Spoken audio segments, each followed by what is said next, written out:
তরি যাই রে ডুবি এসে ধরো হাত যুবকে সেবকে মায়ের লাল যুবকে সেবকে মায়ের লাল দিনের তরি যাই রে ডুবি এসে ধরো হাল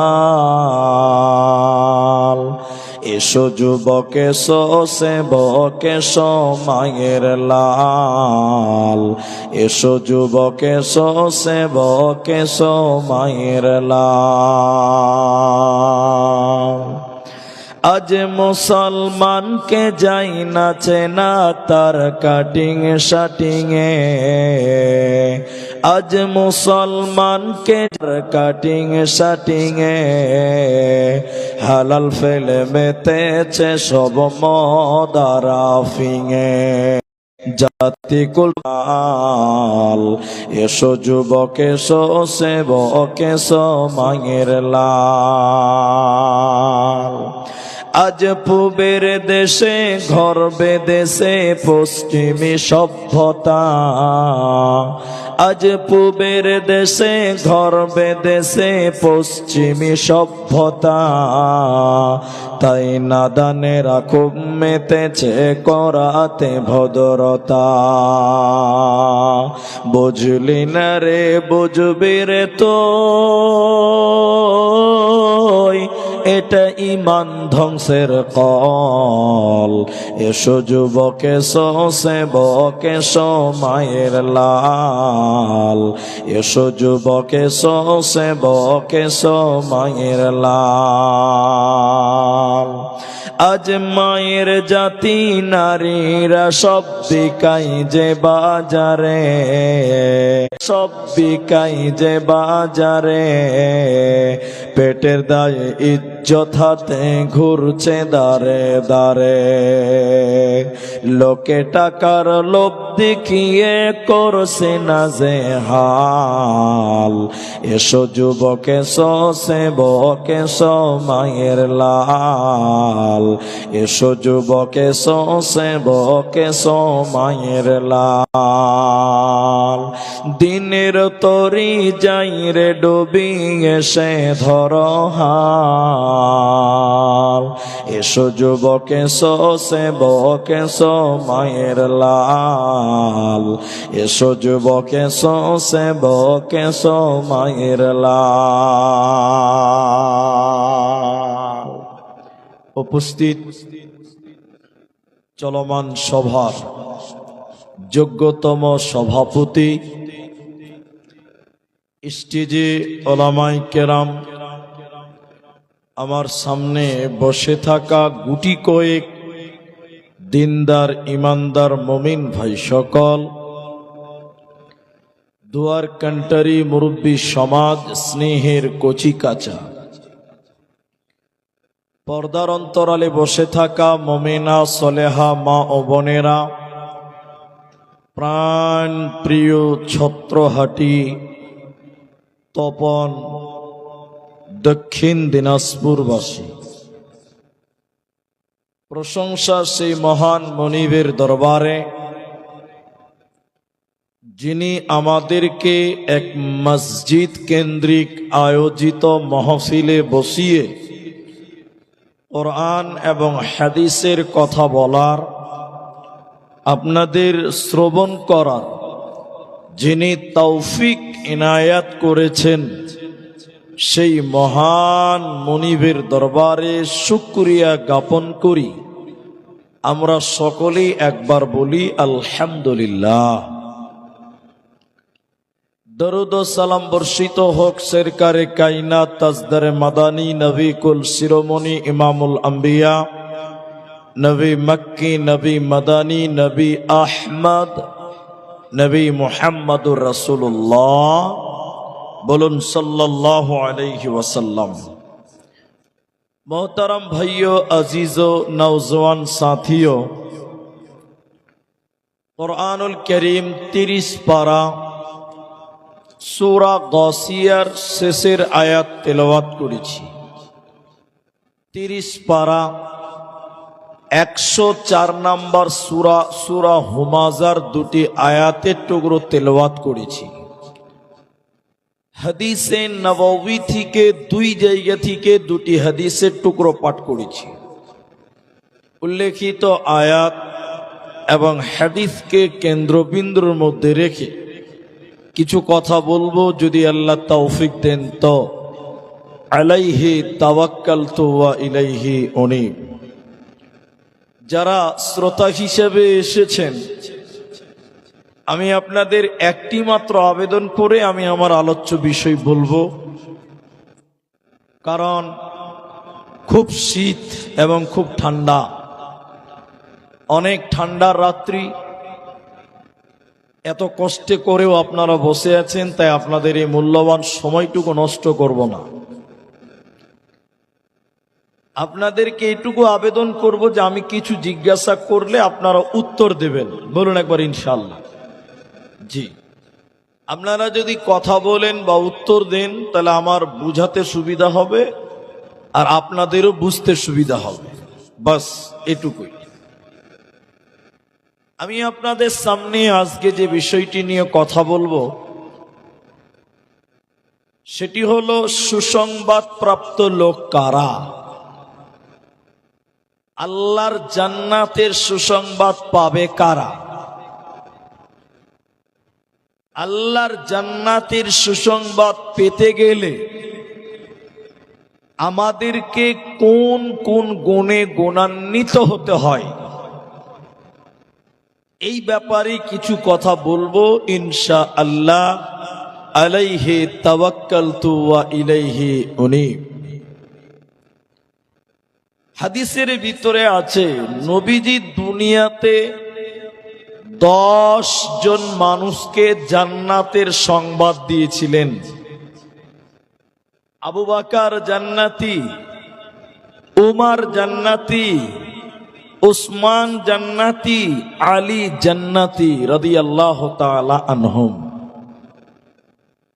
নবীজিকে আল্লাহ জানিয়েছিলেন, নবীজি নাম ধরে ধরে ধরে ধরে জান্নাতি বলেছিলেন। 2025 সাল শেষ হতে চলেছে, আর নবী আসবেন না। লা নবিয়্যে বা'দ। নবী বলছেন আনা খাতামুন নবী, আমি হলাম সর্বশেষ এবং সর্বশ্রেষ্ঠ নবী। আমার পরে আর কোন নবী নেই, আর কোন রসুল নেই। তাহলে এখন আর নবীও আসবেন না, জিবরাইলও নিয়ে আসবেন না। তাহলে আমরা যারা বেঁচে আছি আমাদেরকে জান্নাতের সংবাদটা দেবে কে? কিয়ামত পর্যন্ত যে মানুষগুলো দুনিয়াতে আসবেন তাদেরকে আল্লাহ জান্নাতের সুসংবাদ দেবেন কিভাবে? আর নবী নেই, আর তো রসুল নেই। আল্লাহ বলেন, বান্দা আমি তোমাদেরকে জান্নাতের সংবাদ দিচ্ছি বান্দা, আর নবী লাগবে না, আর রাসূল লাগবে না। আমি আল্লাহ কোরআনে ঘোষণা দিলাম কিয়ামত পর্যন্ত আমার বান্দা যারা হবে, আর আমি যে গুণের কথা বলবো এই গুণের গুণান্বিত যারা হবে, আমি আল্লাহ তাদের জান্নাতের সুসংবাদ দিব, তাদের কোনো চিন্তা থাকবে না। বলুন সুবহানাল্লাহ। সেই গুণগুলো কি? আল্লাহ তাবারক ওয়া তাআলা বলেন, আত-তাইবুনাল আবিদুনাল হামিদুন। আল্লাহ তাবারক ওয়া তাআলা বলেন জান্নাতের সুসংবাদ পাবে কারা? 1 নম্বর আল্লাহ বলেন যারা তওবা করনেওয়ালা হবে। আমি আল্লাহর কাছে তওবা করবে, ইস্তেগফার করবে। আমি আল্লাহর কাছে যারা নিজের ভুলকে ভুল বলে স্বীকার করবে, আমি আল্লাহ তাদের জীবনের গুনাহকে ক্ষমা করব এবং তাদেরকে জান্নাতের সুসংবাদ দেব। ওদের কোনো চিন্তা রবে না। তাই আল্লাহ 1 নাম্বার বলেন, তওবাকারী হয়ে যাও। আমি আল্লাহর কাছে তোমরা ইস্তেগফার করো, আমি আল্লাহর কাছে তোমরা ক্ষমা চাও, তোমাদের জান্নাতের সুসংবাদ দেব, কোনো চিন্তা রবে না। হাদিসের রাবি হযরতে আনাস রাদিয়াল্লাহু তাআলা আনহু। হে মায়েরা, হে ভাইরা, শুনেন, নবীজি বললেন আল্লাহ গাফফার, আল্লাহ ক্ষমা করনেওয়ালা। এই নিয়তে যদি কোনো বান্দা আল্লাহর কাছে ক্ষমা চায়, আল্লাহ বলেন, বান্দা তোমার পাপ যদি আসমান পরিমাণ হয়, আকাশ পরিমাণ গুনাহ করার পর আল্লাহ ক্ষমাকারী, এই নিয়তে যদি ক্ষমা চাও, নবী বললেন আল্লাহ তোমার আসমান পরিমাণ গুনাহকেও ক্ষমা করবেন। আল্লাহ কারো পরোয়া করেন না। এরপরে নবী বললেন, শোনো, তোমার পাপ যদি দুনিয়া বরাবর হয়, পৃথিবী বরাবর গুনাহ করার পর, দুনিয়া পরিমাণ গুনাহ করার পর আল্লাহ মাফ করনেওয়ালা, এই নিয়তে যদি কেউ আল্লাহর কাছে ক্ষমা চায়, রব্বুল আলামিন তুমি ছাড়া কেউ মাফ করতে পারে না, আল্লাহ তুমি ক্ষমা করো। নবী বললেন, শুনে নাও উম্মত, তোমার দুনিয়া পরিমাণ গুনাহকেও আল্লাহ মাফ করবেন। আল্লাহ কারো পরোয়া করেন না।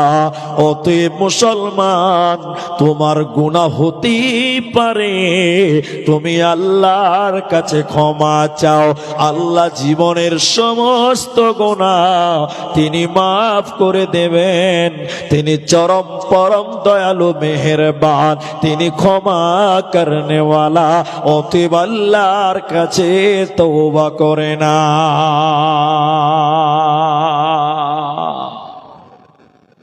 তাহলে যারা আছেন একটু বাবা মুখ খুলে বলেন, তাহলে ক্ষমা চাইবো কার কাছে? আল্লাহর কাছে চাইব। আল্লাহ সব পাপ ক্ষমা করবেন। আল্লাহ ক্ষমা করার জন্য অপেক্ষা করছেন। বান্দা তোমরা ক্ষমা চাও, আমি তোমাদেরকে মাফ করব। আরেকবার বলুন সুবহানাল্লাহ। নাম্বার 2, হাদিসের ভিতরে 2 নম্বর হাদিস, হাদিসের রাবি আবু মুসা।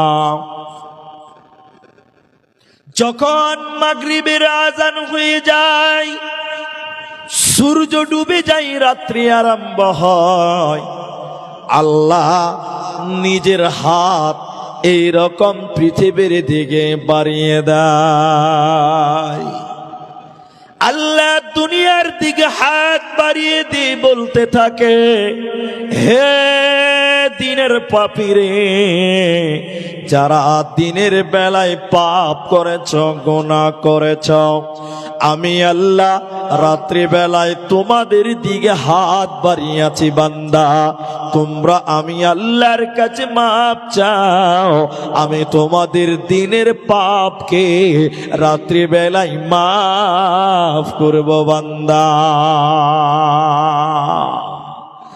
এরপর নবী বললেন, শোনা, যখন সূর্য উদিত হয়, দিন শুরু হয়ে যায়, ফজরের পরে যখন সূর্য উঠে যায়, আল্লাহ তার অপর হাত পৃথিবীর দিকে বাড়িয়ে দেয়।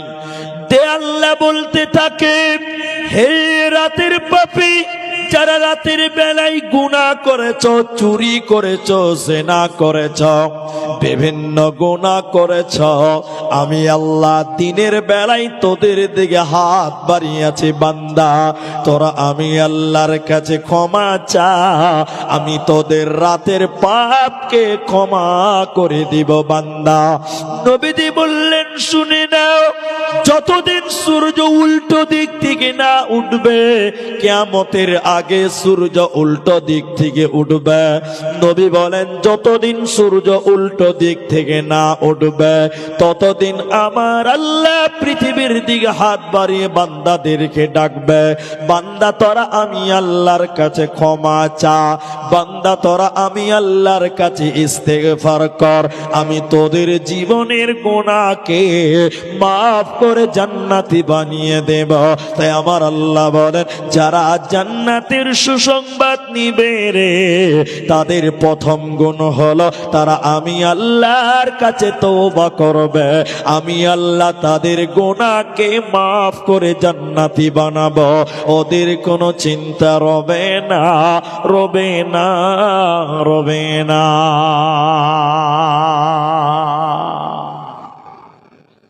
তাহলে আরেকবার বলেন, আরেকবার বলেন, তাহলে তওবা করব কার কাছে? একটু মহব্বতে বলেন, কার কাছে? আল্লাহর কাছে। এখন তওবা দু রকম, আমার দিকে দেখেন। এখন তওবা হলো দু প্রকার, একটা আমার তওবা দেখেলেন আর আমার বড় ভাইয়ের তওবাটা একবার দেখেলেন। সাজ্জাদ ভাইয়ের তওবা দেখবেন, আমার তওবা দেখবেন। আপনাদেরকে জিজ্ঞাসা করব কোনটা ভালো, আপনারা বলবেন। আমার ভাই তওবা করছে, দেখেন দিকে দেখেন, আল্লাহ চুরি করেছি মাফ করে দাও, আল্লাহ মিথ্যা বলেছি তুমি মাফ করে দাও, আল্লাহ গালি দিয়েছি মাফ করে দাও, নামাজ পড়িনি তুমি মাফ করে দাও। খালি মাফ চাইলো, খালি কি চাইলো বলেন? মাফ চাইলো।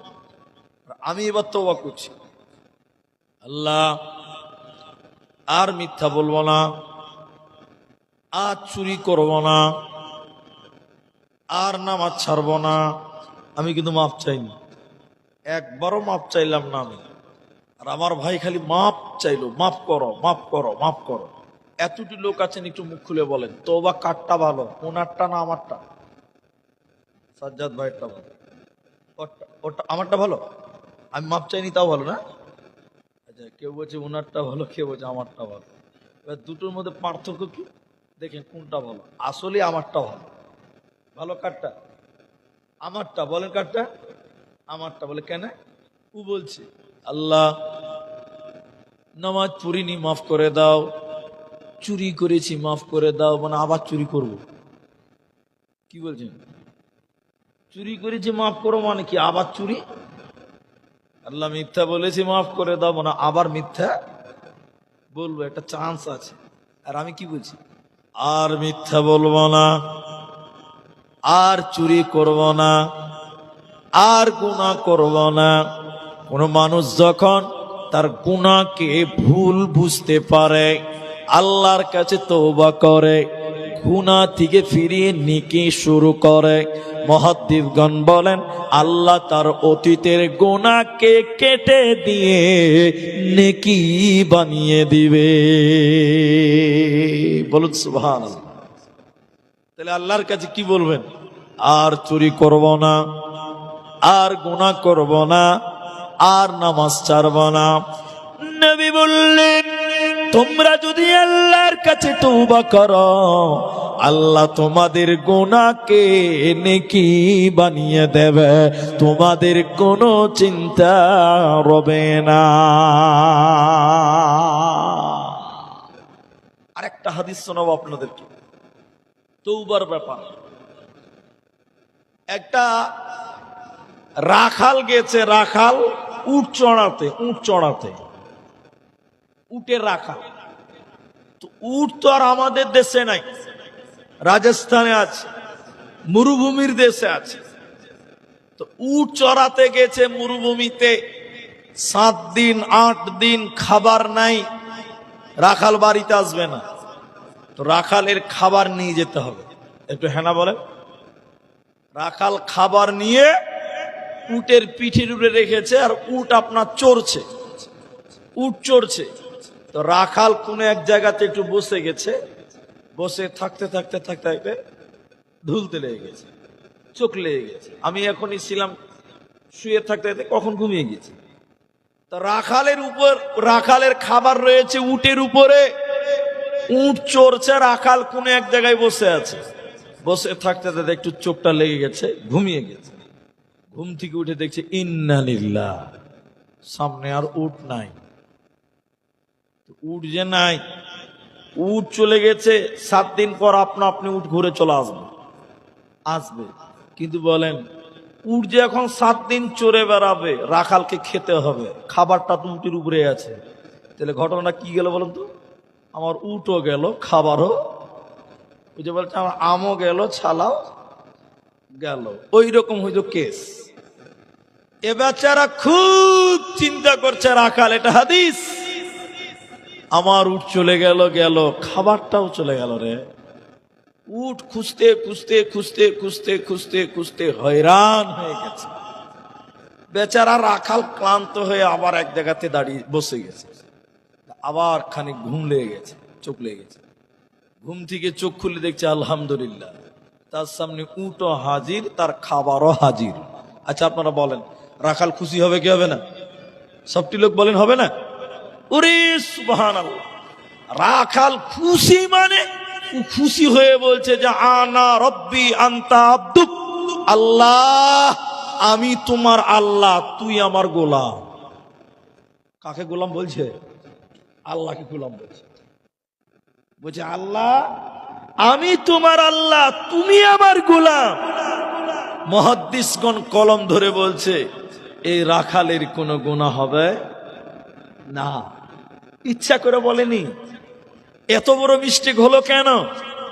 হারিয়ে যাওয়া জিনিস পেয়েছে, আনন্দে ভুল হয়ে গেছে, আনন্দে। এত আনন্দ কেন? বলছে হারিয়ে যাওয়া জিনিস পেয়েছে তাই। এবার মুহাদ্দিসগণের বক্তব্য শুনেন। উলামায়ে কিরাম বলেন, কোন রাখাল যদি হারিয়ে যাওয়া জিনিসের জন্য এরকম পেরেশান হয়, আর ফিরে পাওয়ার পর যদি এত খুশি হয়, আল্লাহর কোন বান্দা আল্লাহ ভুলে যায়, নামাজ ভুলে যায়, রোজা ভুলে যায়, গুনাহতে মনোমজ্জিত হয়ে যায়, গুনাহতে লিপ্ত হয়ে যায়, আমার বান্দার জন্য আল্লাহ তার বান্দার জন্য অপেক্ষা করেন, তাকিয়ে থাকেন। যখন বান্দা আল্লাহর কাছে ফিরে তওবা করে বলে রব্বানা যালামনা আনফুসানা ওয়া ইল্লাম তাগফির লানা ওয়া তারহামনা লানাকুনান্না মিনাল খাসিরিন। এই রাখাল হারিয়ে যাওয়া উট পেয়ে যত খুশি হয়েছিল, আমার আল্লাহর কাছে যখন কোন গুনাহগার তওবা করে, আমার আল্লাহ এ রাখালের চাইতেও অনেক গুণে বেশি খুশি হয়। এজন্য মুসলমান, গুনাহ তো হতেই পারে, তোমরা আল্লাহর কাছে তওবা করো, আল্লাহ খুশি হয়ে তোমাকে ক্ষমা করবে, জান্নাতের সুসংবাদ দেবে। তাই আল্লাহ তাবারাক ওয়া তাআলা বলেন, যদি তোমরা জান্নাতে যাবে 8টা গুণে তোমরা গুণান্বিত হও, 8টা আমল তোমরা পৃথিবীতে করো। প্রথম নাম্বার আল্লাহ বলেন তওবা করনে ওয়ালা হয়ে যাও। আমি আল্লাহর কাছে তওবা করো, আমি তোমাদের মাফ করে জান্নাতি বানিয়ে দেব, তোমাদের চিন্তা রবে না, রবে না, রবে না। একবার বলুন সুবহানাল্লাহ। আল্লাহর কাছে তওবা করো। এবার একটা তথ্য বলবো, তথ্য, কেউ রাগ করবেন না। একজন পণ্ডিত বলছেন, ইসলামিক পণ্ডিত, গবেষক, উনি বলছেন যে আল্লাহ মানুষকে গুনহার কারণে জাহান্নাম দেবে না।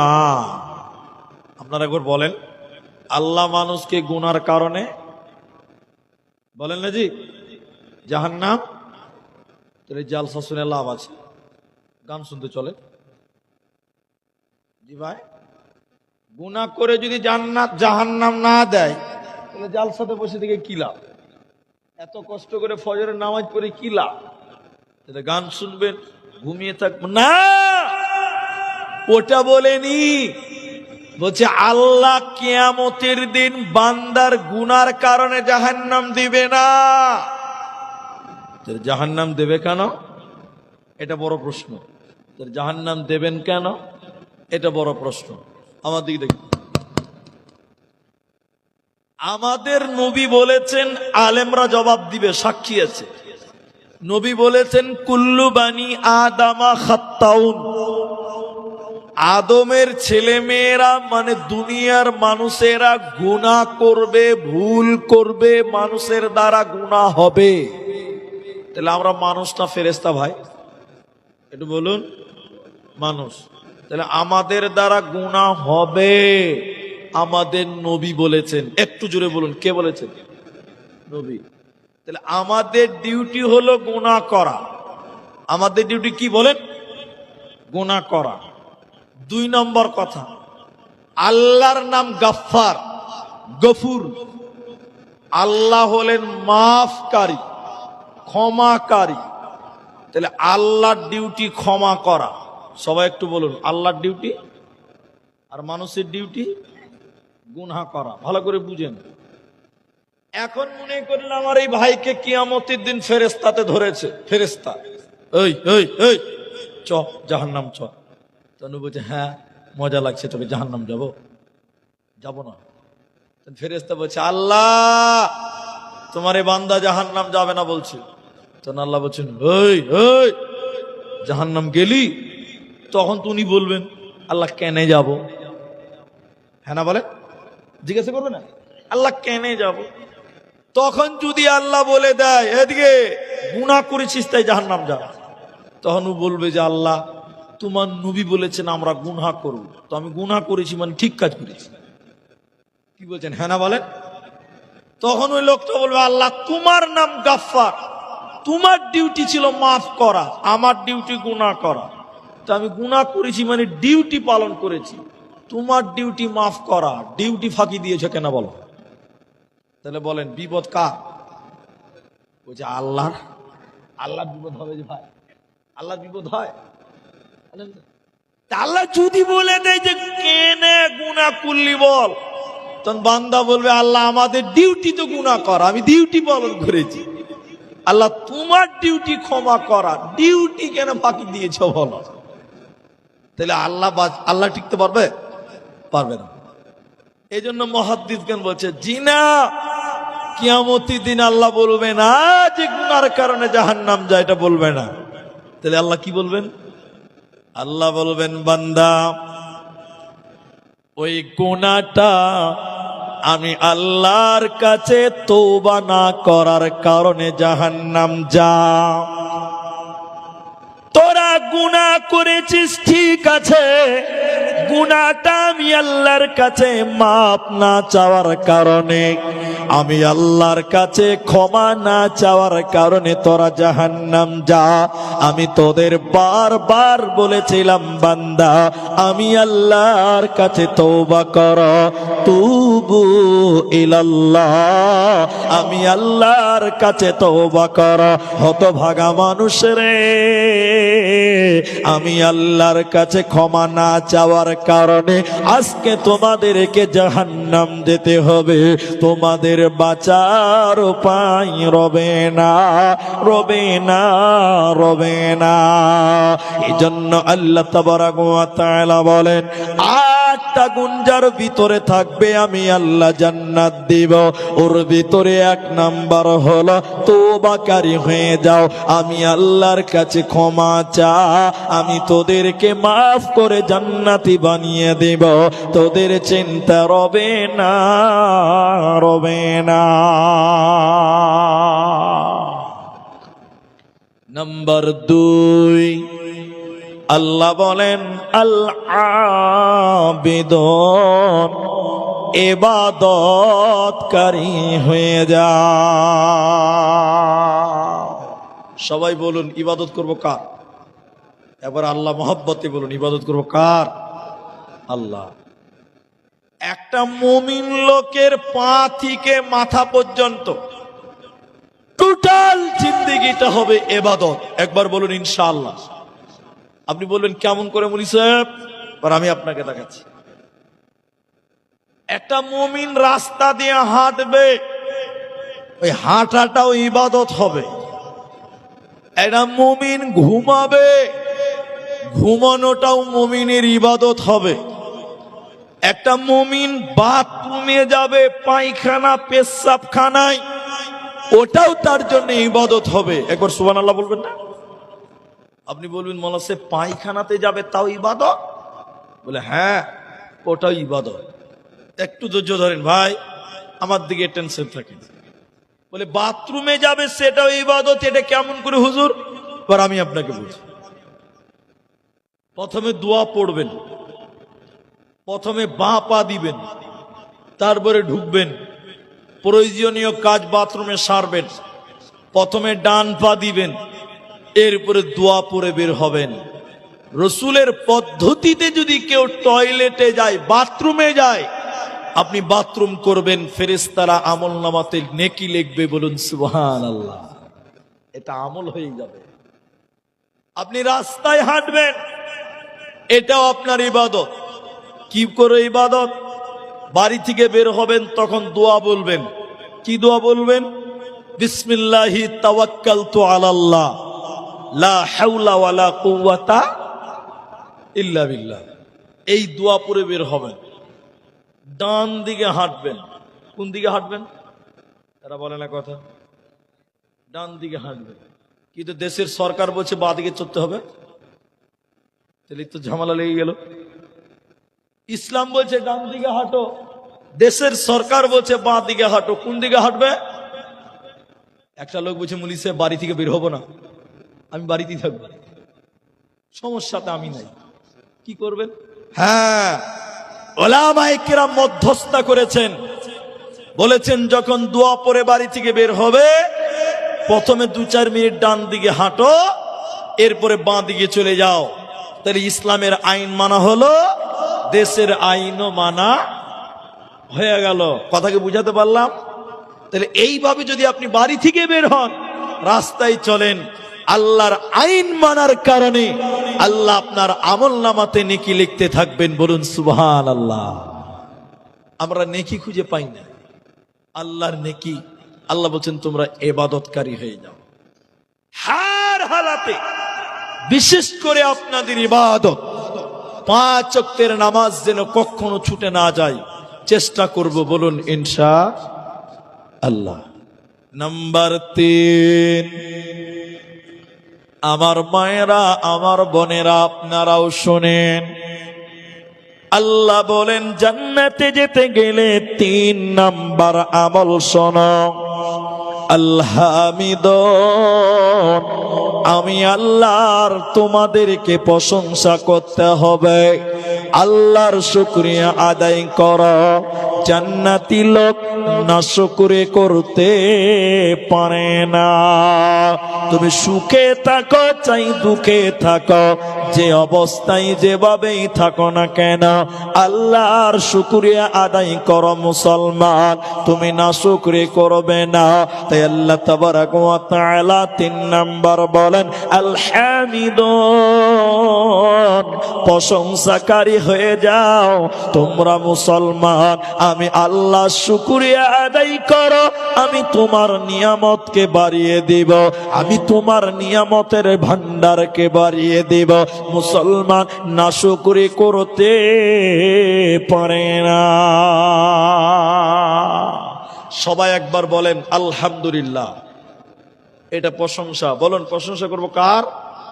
আল্লাহ। একটু হাত বাড়ান ভাই, এদিকে দেখেন, এদিকে দেখেন, এদিকে দেখেন, আমার দিকে। আসসালামু আলাইকুম, কেমন আছেন? আছি মোটামুটি। এই মোটামুটির লোক আপনাদের এলাকায় নাই? এলাকাতে আছে না নাই? বাবজি কেমন আছেন? আছি মোটামুটি। তুমি যেমনই থাকো, যত বিপদই হোক না কেন, সর্বপ্রথম তোমার জমানে বের হবে বলুন আলহামদুলিল্লাহ। প্রশংসা করবো কার? আল্লাহ।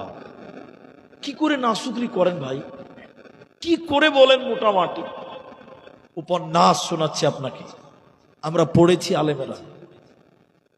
একটা লোক রাস্তা দিয়ে হাঁটছে, তার পরনে জুতা নাই, স্যান্ডেল নাই, গরমের দিন, রাস্তা গরম হয়ে আছে, বেচারা পা দিতে পারে না, রাস্তার পায়ের তলা পুড়ে যাচ্ছে। লোকটা কাঁদতে কাঁদতে বলছেন, আল্লাহ তোমার ইনসাফ নাই, তুমি বেইনসাফি আল্লাহ, তুমি আমাকে একটা স্যান্ডেল দাওনি আল্লাহ, তুমি আমাকে গরিব বানিয়েছো আল্লাহ, তুমি বেইনসাফি। একবার বলুন নাউজুবিল্লাহ। কার বিরুদ্ধে বলছে? লোকটা চলতে চলতে সামনে দেখতে পেল একজন মানুষ, তার কোমর থেকে পা টোটালি নাই, তার দুটি পা নাই, রাস্তায় হাঁটতে পারে না, গড়াগড়ি দিতে দিতে দিতে দিতে আগিয়ে আসছে।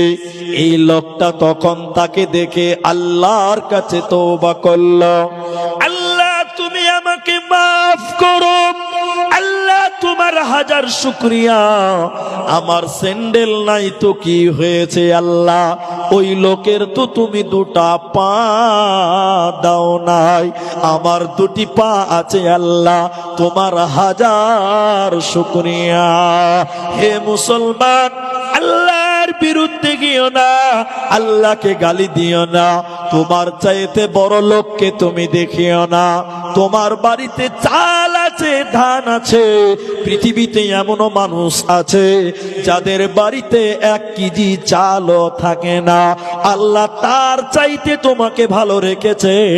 এজন্য মুসলমান শয়নে স্বপনে হারা হালাতে আল্লাহর শুকরিয়া আদায় করবে। মুসলমান, মুসলমান তুমি নাশকরি করতে পারো না, পারো না। তাহলে আল্লাহর প্রশংসা। আরেকবার বলুন আলহামদুলিল্লাহ। আপনাদের এলাকায় রেল স্টেশন আছে? ও গঙ্গারামপুর আছে, অনেক দূর তো মনে হয়। গঙ্গারামপুর স্টেশন আছে। এবার আপনাকে একটা উদাহরণ দিব। আগে এসেছি যখন ট্রেনে আসতাম, এখন এই প্রোগ্রাম থেকে ওই প্রোগ্রাম ছুটে বেড়াতে হয়, তাই আর ট্রেন চলে না, এখন গাড়িতে আসছে। আমি আপনাকে যেটা বলছি উত্তর দেন। রেল লাইন দেখেছেন কি দেখেননি? রেলের চাকা প্লাস্টিকের না লোহা? লোহা। আর রেলের যে রাস্তা ওটাও লোহা। মাশাআল্লাহ মাশাআল্লাহ, উত্তর দিবেন, ভালো লাগবে। আপনাদের এই বর্ডারের পরে বাংলাদেশ, বাংলাদেশের শ্রোতা দেখছেন, বক্তা বলে অর্ধেক, পাবলিক বলে অর্ধেক। বক্তাকে বলতেই দিছেন। তো শুনেন, এই যে লোহা, এই গঙ্গারামপুর স্টেশনে একটা ফকির ভিক্ষা করে, দেবাব দেবাব দেবাব, যার মুনাসিব হয়েছে দিচ্ছে, না তো দেয় না। এই ফকিরের কোনো বাড়ি নাই, কি নাই বললাম? রেল লাইনে দেখবেন অনেক রেল লাইন ফাঁকা পড়ে আছে, কিন্তু ওগুলোতে রেল চলে না, রাস্তাগুলো অচল হয়ে গেছে। ঠিক বুঝছি না? নাই দেখেননি? অচল লোহা ফেলা আছে, ওগুলোতে ট্রেন ট্রেন যায় না, বেকার পড়ে আছে। এই ফকির রাত্রি বেলায় কোথা ঘুমায় জানেন? এই অচল রেল লাইন যেগুলোতে রেল যায় না, ওই রেলের লোহাটাকে বালিশ বানিয়ে ঘুমিয়ে আছে। কাঁদছে আর বলছে, আল্লাহ আল্লাহ আমি কি পাপ করেছিলাম আল্লাহ, তুমি আমাকে একটা তিরপালের ঘর, মাটির ঘরও দাওনি আল্লাহ। ওই বড় লোকেরা কি ভালো কাজ করেছিল গো আল্লাহ, ওদেরকে তুমি 5 তলা বিল্ডিং এ রেখেছ আল্লাহ, তোমার ইনসাফ ঠিক নাই, তুমি বেইনসাফি। একবার বলুন নাউজুবিল্লাহ, বলুন একবার নাউজুবিল্লাহ। আল্লাহ আমি গরিব, কি খারাপ কাজ করেছিলাম আল্লাহ, আমি রেল লাইনে শুয়ে আছি, আমার একটা বাটির ঘরও নেই, আর বড় লোকেরা 5 তলা 3 তলা 4 তলাতে এসি রুমে ঘুমিয়ে আছে। ওরা কি ভালো কাজ করেছিল আল্লাহ, তোমার ইনসাফ ঠিক নাই, তুমি বেইনসাফি, কাউকে ঠকিয়েছো তো কাউকে জিতিয়েছো। আরেকবার বলুন নাউজুবিল্লাহ। বেচারা কাঁদতে কাঁদতে ঘুমিয়ে গেছে, রেল লাইনে ঘুমিয়ে গেল। রাত 1:30 বাজে। কটা বাজে? এমন ভূমিকম্প শুরু হয়েছে, অচল রেল লাইন থরথর করে কাঁপছে। ফকির তাড়াতাড়ি চমকে উঠে গেছে, রেল ছিল নাকি বাবা, আবার ট্রেন ট্রেন ছিল নাকি বাবা। তাড়াতাড়ি উঠে দেখছে কোনো ট্রেন ফ্যান ঢুকে নাই, ভূমিকম্প।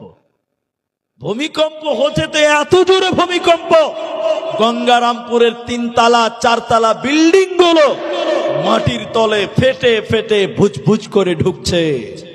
তখন ফকির রেল লাইনেই আল্লাহকে সাজদা দিয়ে বলল, আল্লাহ তোমার হাজার শুকরিয়া, আজকে যদি আমি 5 তলায় থাকতাম, বিনা জানাজা বিনা কাফনি আমার দাফন হয়ে যেত, আজকে আমার লাশও কেউ পেত না, আজকে রেল লাইন নিয়েছি তাও বেঁচে আছি, বলি আলহামদুলিল্লাহ। মুসলমান 5 তলায় থাকো চাই 5 তলায় থাকো, 5 তলায় থাকো চাই গাছতলায় থাকো, যেখানেই থাকো না কেন তুমি আল্লাহকে শুকরিয়া আদায় করো। মুসলমান যদি আল্লাহ শুকরিয়া আদায় করে, আল্লাহ মুসলমানের নিয়ামতকে আরো বাড়িয়ে দিবে, আল্লাহ কামায়ে রুজিতে বাড়িতে বরকত দিবে। এজন্য মুসলমান শুকরিয়া আদায়কারী হয়ে যাও। কোরআনের ভিতরে সবশেষে যে সূরাটা নাজিল হয়েছে, ইযা জাআ নাসরুল্লাহি ওয়াল ফাত, আল্লাহ কোরআনে বলেন, হে নবী শোনো, যখন আমি আল্লাহর সাহায্য তোমার কাছে যাবে, মক্কা বিজয় হয়ে যাবে। দেখেন আল্লাহর সাহায্য ছিল, বদরে মুসলমানদের জয়, খন্দকে মুসলমানদের জয়, তাবুকে মুসলমানদের জয়, হুনাইনে মুসলমানদের জয়। যত যুদ্ধ হয়েছে মুসলমানদের জয় হয়েছে, শুধুমাত্র উহুদ ছাড়া। আল্লাহর সাহায্য ছিল বলে মুসলমানদের বারবার বিজয় এসেছে, সফলতা এসেছে। আল্লাহ বলেন, আমার সাহায্য যখন আসবে তখন মক্কা বিজয় হবে। এরপরে আল্লাহ তাবারাক ওয়া তাআলা বলেন, ও নবী তুমি দেখবে, ওর আইতান নাসা, তুমি মানুষদেরকে দেখতে পাবে, এদখুলুনা, তারা দাখিল হতেছে ফি দীনিল্লাহ। মক্কা যখন বিজয় হয়ে যাবে, তুমি দেখবে মানুষেরা দলে দলে ইসলাম কবুল করছে। যেদিন মক্কা বিজয় হয়ে যায়, এমান থেকে 700 লোক, মক্কার চতুর্দিক থেকে লোকেরা দলে দলে মক্কা আসছিল। কেউ আজান দিতে দিতে, কেউ তাকবীর দিতে দিতে এসেছিল, এসে নবীর হাতে কালেমা পড়ছিল, ঈমান আনছিল। এই দৃশ্যটা থেকে সাহাবীরা কেউ কেউ আনন্দিত হলো। তারা বলতে লাগলো, আমরা কামিয়াব হয়ে গেছি, আমরা বিজয় লাভ করলাম, আমরা সফল হয়ে গেলাম, আমরা সাকসেস হয়ে গেলাম। আজকে আমরা বিজয় মিছিল বার করব, আজকে আনন্দ করব, আমরা আনন্দ উল্লাস করব। আল্লাহ কোরআনে বললেন না, হে নবী তুমি তাদেরকে বলে দাও না তারা আজকে বিজয় মিছিল করতে পাবে না, বরং তুমি তাদেরকে বলে দাও আমি আল্লাহ বলে দিলাম, ফাসাব্বিহ বিহামদি, তারা যেন তার রবের প্রশংসা করে। তাহলে আনন্দের দিনে, সুখের দিনে আল্লাহর প্রশংসা করো, ওয়াস্তাগফিরহু, এবং আল্লাহর কাছে ইস্তেগফার করো। তাহলে সুখে দুঃখে আনন্দে মুহূর্তেও আল্লাহকে ভুলিও না, সর্ব অবস্থাতে আল্লাহর শুকরিয়া আদায় করো। মুসলমান, আল্লাহ তোমাকে কামিয়াব বানিয়ে দেবে, তোমাদের চিন্তা রবে না, রবে না, রবে না। ভাইজান, তাহলে যখন আনন্দ আসবে প্রশংসা করব কার? আর যেদিন দুঃখ হবে সেদিন প্রশংসা করব আল্লাহ। একটা ইতিহাস শোনাবো আপনাদেরকে, তারিখ শোনাবো, ঘটনা শোনাবো। আচ্ছা না, আমাদের এই কমিটির কেউ ছেলে একটা জানতো, আমার এখানে গাড়ি দাঁড়িয়েছে, একজন জানে, গাড়িতে ড্রাইভার ঘুমিয়ে আছে, বলবেন যে মুলিশে পানি ছিল, ওখানে বোতলের পানি আছে, একটু নিয়ে আসবেন, জাযাকাল্লাহ খায়র। এর সামনে মসজিদের সামনে পাচ্ছিলেন, 1 বোতল পানি নিয়ে আসবেন, হয়ে যাবে। দেখেন হাদিসটা শুনেন, তারিখটা শুনেন, ইসলামের ইতিহাস। আমার দিকে দেখেন বাবা, একটা লোক বিশ্ব নবীর কাছে যেয়ে বলছে, হুজুর আপনি একটু দোয়া করেন। একজন মুসলমান আরেকজন মুসলমানের কাছে কি চাইবে? দোয়াই তো চাইবে। কথা বলে না এরা, দোয়া চাইবে না? আমি এই জালসাতে এসেছি, এখানে 2টা লোক এসে আমাকে সালাম মুসাফা করে বলছে, হুজুর আমার ছেলেটার জন্য একটু দোয়া করবেন, ছেলেটা আবার মাধ্যমিক পাস করবে। তাহলে একটা মুসলমানের কাছে কি চাইবে বলেন? বলে দোয়া। দোয়া মুমিনের হাতিয়ার হলো দোয়া। আল্লাহ রসুলের কাছে একটা লোক এসে বলছেন, আল্লাহ নবী আপনি একটু দোয়া করেন, একটু দোয়া করেন। তো নবী বললেন, কি দোয়া করব বাবা, কি দোয়া করব? বলছে, হুজুর আপনি আমার জন্য দোয়া করেন, আল্লাহ যেন আমাকে রাতারাতি বড় লোক বানিয়ে দেয়। সাংঘাতিক দোয়া, বুঝতে পারছেন কি না? আচ্ছা, নবী এবার বললেন, বাবা এই জিনিস চেয়েও না, এই জিনিস ভালো লয়। তার মানে কি বড় লোক হওয়া হারাম? হারাম না, হারাম আলাদা আর ভালো নয় আলাদা। ঠিক বললাম না? জোরে বলেন। কেন ভালো নয়? টাকা সম্পদ মাল ইমানদারকেও বেঈমান বানায়। ঠিক বললাম না? জোরে বলেন। একটু পরে দেখতে পাবেন। নবী বললেন, বাবা এই জিনিস চেয়েও না, অন্য কিছু চাও। না আমাকে এটাই লাগে। আবার দুদিন পর বলছে, হুজুর এর দোয়া করেন। কি দোয়া করব বাবা? কইছে, আপনি দোয়া করেন আল্লাহ যেন আমাকে নরেন্দ্র মোদী বানিয়ে দেয়, বিশাল ক্ষমতাশীল বানায়। নবী বললেন, এই জিনিস ভালো লয়। একদিন দুদিন হলো, বেচারা নাছার বান্দা ছাড়ে না। এদিকে দেখেন, এদিকে নবী দোয়া করছেন, আল্লাহুম্মা আকসির মাল, আল্লাহ তুমি তার মাল সম্পদ বাড়িয়ে দাও, আল্লাহ তুমি তার ক্ষমতা বাড়িয়ে দাও, আল্লাহ তুমি তার টাকা পয়সা বাড়িয়ে দাও। আচ্ছা আপনারা বলেন, নবীর দোয়া কবুল হবে কি হবে না? মিস হতে পারে? কারেন্ট মিস হবে, রসুলের দোয়া মিস হতে? দোয়া তো মাশাআল্লাহ কবুল হয়ে গেছে।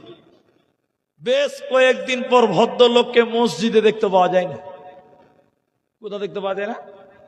মসজিদে নাই, ফজরের সময় নাই, ফজরের সময় নেই। এবার আমি ঘটনাটা শর্ট করছি। জোহরের সময় নাই, আসরের সময় নাই, এই এক কেসের বাচ্চা। তো রসুল বলছে, কি ব্যাপার রে, ওই লোককে আর দেখতে পাই না মসজিদে, কি ব্যাপার? বিশাল ব্যাপার। এখনকার মুলবিরা, মসজিদের মাদ্রাসার মুলবিরা কি বলছেন আপনারা? মুলবিরা রমজান মাসে কি করে? চেক নিয়ে নিয়ে আপনাদের বাড়িতে যায় যে জাকাত দাও বলে। কি বলে? মুলবিরা যেত না, যার জাকাত দিতে হবে সে যে জমা করত। এখন উল্টো হয়ে গেছে।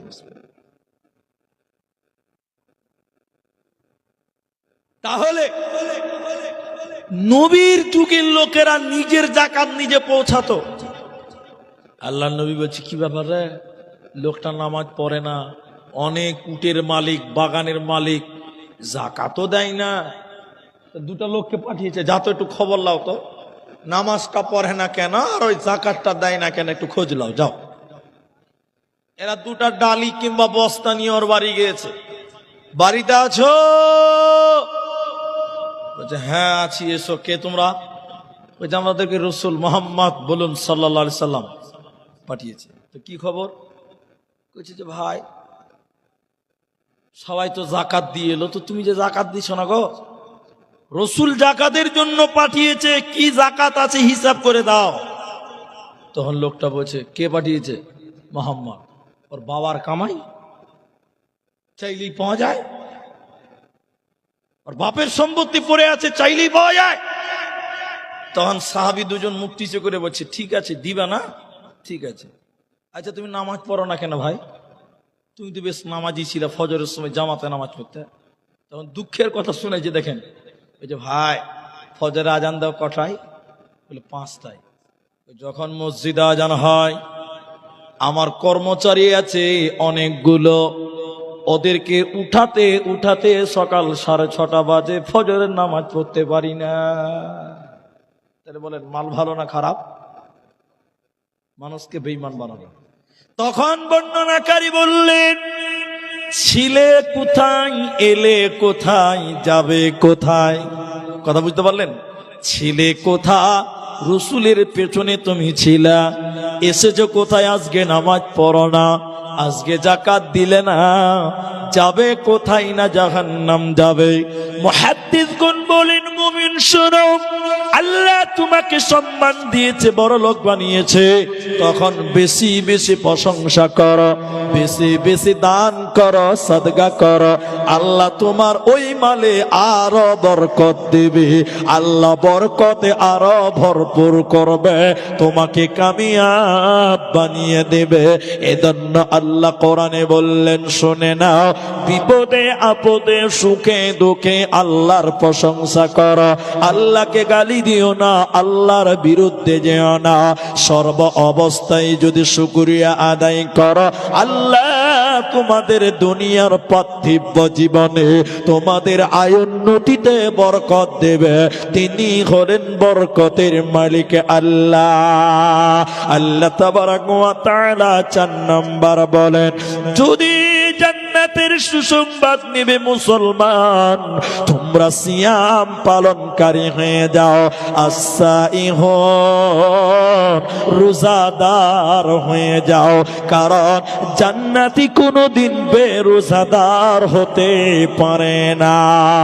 এজন্য মুসলমান, তোমরা রোজাদার হয়ে যাও। রমজানের ফরজ রোজা তোমরা ছাড়বে না। যারা রমজান মাসে রোজা রাখে না, ওদেরকে কি শাস্তি দেওয়া হবে? ভাইরা শুনেলেন, ও মায়েরা আপনারাও শোনেন। নবীজি স্বপ্নে দেখলেন জাহান্নাম দেখতে নিয়ে যাচ্ছেন নবীজিকে। নবীজি যেতে যেতে যেতে যেতে জাহান্নামে দেখলেন কিছু মানুষের পাগুলোকে আকাশের দিকে বাঁধা আছে, আর তাদের মাথাগুলো মাটির দিকে ঝুলছে। জাহান্নামে নবী দেখলেন কিছু মানুষের পাগুলো আকাশের দিকে বাঁধা আছে, আর মাটির দিকে মাথা মুখমণ্ডল উল্টো করে ঝুলার কারণে ওদের মুখগুলো গালগুলো ফেটে ফেটে মাটিতে রক্ত পড়ে। নবী থাকতে না পেরে বললেন, জিবরাইল তুমি বলো, মান হাউলাই, এরা কারা? কেন কেন কেন জাহান্নামে তাদের পাগুলো আকাশের দিকে কেন? কেন তাদের মাথা মাটির দিকে কেন? কেন তাদের গালগুলো ফেটে ফেটে রক্ত পড়ছে কেন? জিবরাইল তুমি বলে দাও। জিবরাইল আমিন বলেন, ইয়া রাসূলুল্লাহ। নবী শুনলেন, ইয়ারা কারা? আল্লাহর ওই সমস্ত নাফরমান বান্দা বান্দিরা, ওই সমস্ত পাপিষ্ট গুনাহগার বান্দা বান্দিরা, যারা রমজান মাস পেয়েছিল, সিয়ামের মাস পেয়েছিল, রোজার মাস পেয়েছিল, দিনের বেলায় ইফতারের আগে যারা ইফতার করেছিল, দিনের বেলায় যারা রোজা ছেড়ে দিয়েছিল, দিনের বেলায় খাবার খেয়ে রোজা ভেঙ্গেছিল, ওই সমস্ত বেরোজাদারের দলেরা, ওদেরকে জাহান্নামে উল্টো করে টাঙানো হবে। এরা আল্লাহর জান্নাতে যাবে না, পাবে না, পাবে না। কি করলি তুই ভবে এসে, মায়া জালে গেলি ফেসে, আজরাইল এসে ধরবে কোসে, কে বাঁচাবে তোর প্রাণ? ওরে মুসলমান তোরা হারাসে না ইমান, ওরে মুসলমান তোরা হারাসে না ইমান। যদি করিস নামাজ রোজা, থাকবে না তোর পাপের বোঝা। যদি করিস নামাজ রোজা, থাকবে না তোর পাপের বোঝা। মরণকালে পাবি রে তুই জান্নাতি আদান।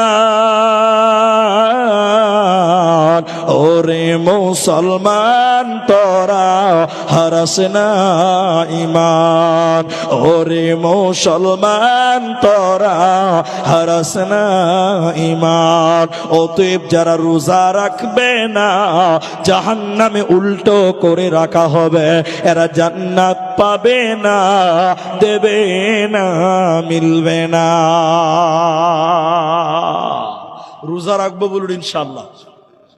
আরে আমাদের সমাজে অনেক মুসলমান রমজান মাসে রোজা রাখে না। আপনার দিকে নাই? আর কিছু কিছু দেখবেন এলাকায় আমি জানি না, কিছু কিছু আমাদের দিকে আছে। এটা যখন রমজান মাস শুরু হয় তখন নতুন নতুন রোগের নাম শুনতে পাওয়া যায়। এরকম চিটার এলাকাতে নাই? আহারে দেখেন এত সুন্দর চেহারা, হিষ্টপিষ্ট চেহারা, তো রোজা রাখে না। তো মৌলভী সাহেব বলছে, এই মাস্তান তুই রোজা রাখিস নি কেন রে? বলছে মৌলভী সাহেব পেটে খুব গ্যাস। এই নাটকবাজ কিছু এলাকাতেও আছে। হ্যাঁ না বলে না গো? এমনও পরিবার আছে রমজান মাসে দুপুর বেলায় রান্না হয়, মানে বাড়িতে কেউ রোজা রাখে না। এরকম পরিবার নাই? সবটি লোককে বাড়ির জাহান্নামে উল্টো করে টাঙানো হবে। আল্লাহ আমাদের মাফ করুক, বলুন আমিন। আল্লাহ কোরআনে বললেন, এক তওবাকারী হও, দুই ইবাদতকারী হও, তিন প্রশংসা করো আল্লাহ, চার রোজাদার হও। জান্নাতি মানুষ বেরোজাদার হতে পারে না। এটা জান্নাতি কোনোদিন বেরোজাদার হবে না, কখনো নাই। আল্লাহ এরপরে বললেন, আল্লাহ বলেন, আল হামিদুন আস-সাইহুন আর-রাকিউন, রুকুকারী হয়ে যাও। রুকুকারী মানে নামাজি হও, নামাজি হও। আল্লাহ কোরআনে বললেন, ওয়ারকাউ মা'আর রাকিইন, রুকুকারীদের সঙ্গে তোমরা রুকু করো, নামাজিদের সঙ্গে নামাজ কায়েম করো। তাহলে 5 নাম্বার, জান্নাতে যেতে গেলে রুকুকারী হয়ে যাও, নামাজি হয়ে যাও। বেনামাজি জান্নাতে যেতে পারবে না। সমাজে 100টার মধ্যে 80টা লোক নামাজ পড়ে না। আমি ঠিক বললাম না? না বলেন, 100টার মধ্যে কতটা? 80টা লোক নামাজ পড়ে না। হয়তো বেশি বলা হয়ে গেল, 90টা লোক নামাজ পড়ে না। আমি আরো প্রমাণ করছি, একটু দেখেন, আপনারা বলেন। বাবা আপনাদের কষ্ট হয়েছে? একটু বসেন, চলবে তো কথা? হ্যাঁ দেখেন, এই মসজিদের ইমাম সাহেবকে, এই মসজিদের ইমাম সাহেবকে বাবজি, ইনি ইমাম মসজিদের। আমার দিকে দেখেন। আমি ওনাকে বললাম, বাবজি এই ছত্রহাটিতে মুসলমান পুরুষ কত আছে? ও বুঝার জন্য বলছে, বলছে 5000। বুঝার জন্য বলছে, কত হাজার? এ বাবজি যে 5000 বলছে, ভাবছে নরম হয়ে বলছে 5000, মানে বিরাট বড় গরম। আমি বললাম 5000 মুসলমান? বলছে হ্যাঁ। তখন ওনাকে বললাম, আচ্ছা 5000, তো নামাজি কজন আছে ফজরের সময়? উত্তর কি দিবে? 50টা লোক নামাজ পড়ে? মুলি সাহেব বলছে 5টা লোক ফজরের সময় আসে। বলেন কটা? আর মুসলমান কতটি? 5000 মুসলমান। আর নামাজি সবাই বলেন 5টা। তখন মুয়াজ্জিন বলছে, থামেন হুজুর, মিথ্যা কথা কেন বলছেন? এক দিনে একটাও আসে না। ইমাম আর মুয়াজ্জিন দুজন মিলেই ফজরের নামাজ পড়ে। এরকম গ্রামও আছে, নাই? গোটা গ্রাম মুসলমান আর নামাজি 5টা। কিন্তু বলেন, রসুলের যুগে, নবীর জামানায় একটা সাহাবীকে বলছি, এই ভাই তোমরা মুসলমান কজন? সাহাবী বলছে 200 জন। একটু বলেন কতজন? 200 জন। একটু সবাই বলেন মুসলমান কয়জন? সাহাবীকে বললাম, নামাজি কয়জন? উত্তর কি দিবে? 200 জন দেবে। মাশাআল্লাহ মাশাআল্লাহ। রসুলের জামানায় যটা মুসলমান তটা নামাজি। রসুলের একটা সাহাবী বেনামাজি ছিল? সবাই বলেন, কে বলবেন ছিল? না। সাহাবী তো দূরের কথা, রসুলের জামানার মুনাফিকেরাও 5 ওয়াক্তের নামাজ পড়তো। বলো নারায়ে তাকবীর। রসুলের জামানায় বেনামাজি ছিল? ঠিক আছে, আল্লাহু আকবার। আর এখনকার মুসলমান নাম রেখেছে আব্দুর রহমান, নাম রেখেছে আব্দুল্লাহ, ও হারামখোর, আবার নামাজ পড়ে। ঠিক বুঝছেন না? জোরে বলে। আবার ওরাই বলে মৌলভী সাহেব নামাজ না পড়তে পারি, ইমান ঠিক আছে। পাক্কা চিটিং বাজ। সমাজের মধ্যে ধোঁকাবাজ যদি কেউ আছে তো এই একটা, যে বলে নামাজ পড়ি না ইমান ঠিক আছে, ই আসলে এক নম্বরের বেঈমান। ই কোনোদিন ইমানদার হতে পারে? বলেন।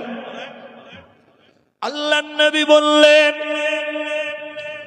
আউয়ালু মা ইউহাসাবু বিহিল আবদু ইয়াউমাল কিয়ামাহ, কিয়ামতের দিন মানুষকে সর্বপ্রথম নামাজের কথা বলা হবে। যদি নামাজের জবাব দিতে না পারা যায়, কিয়ামতের দিন আল্লাহর জাহান্নাম চলে যেতে হবে, জান্নাত হবে না, পাবে না।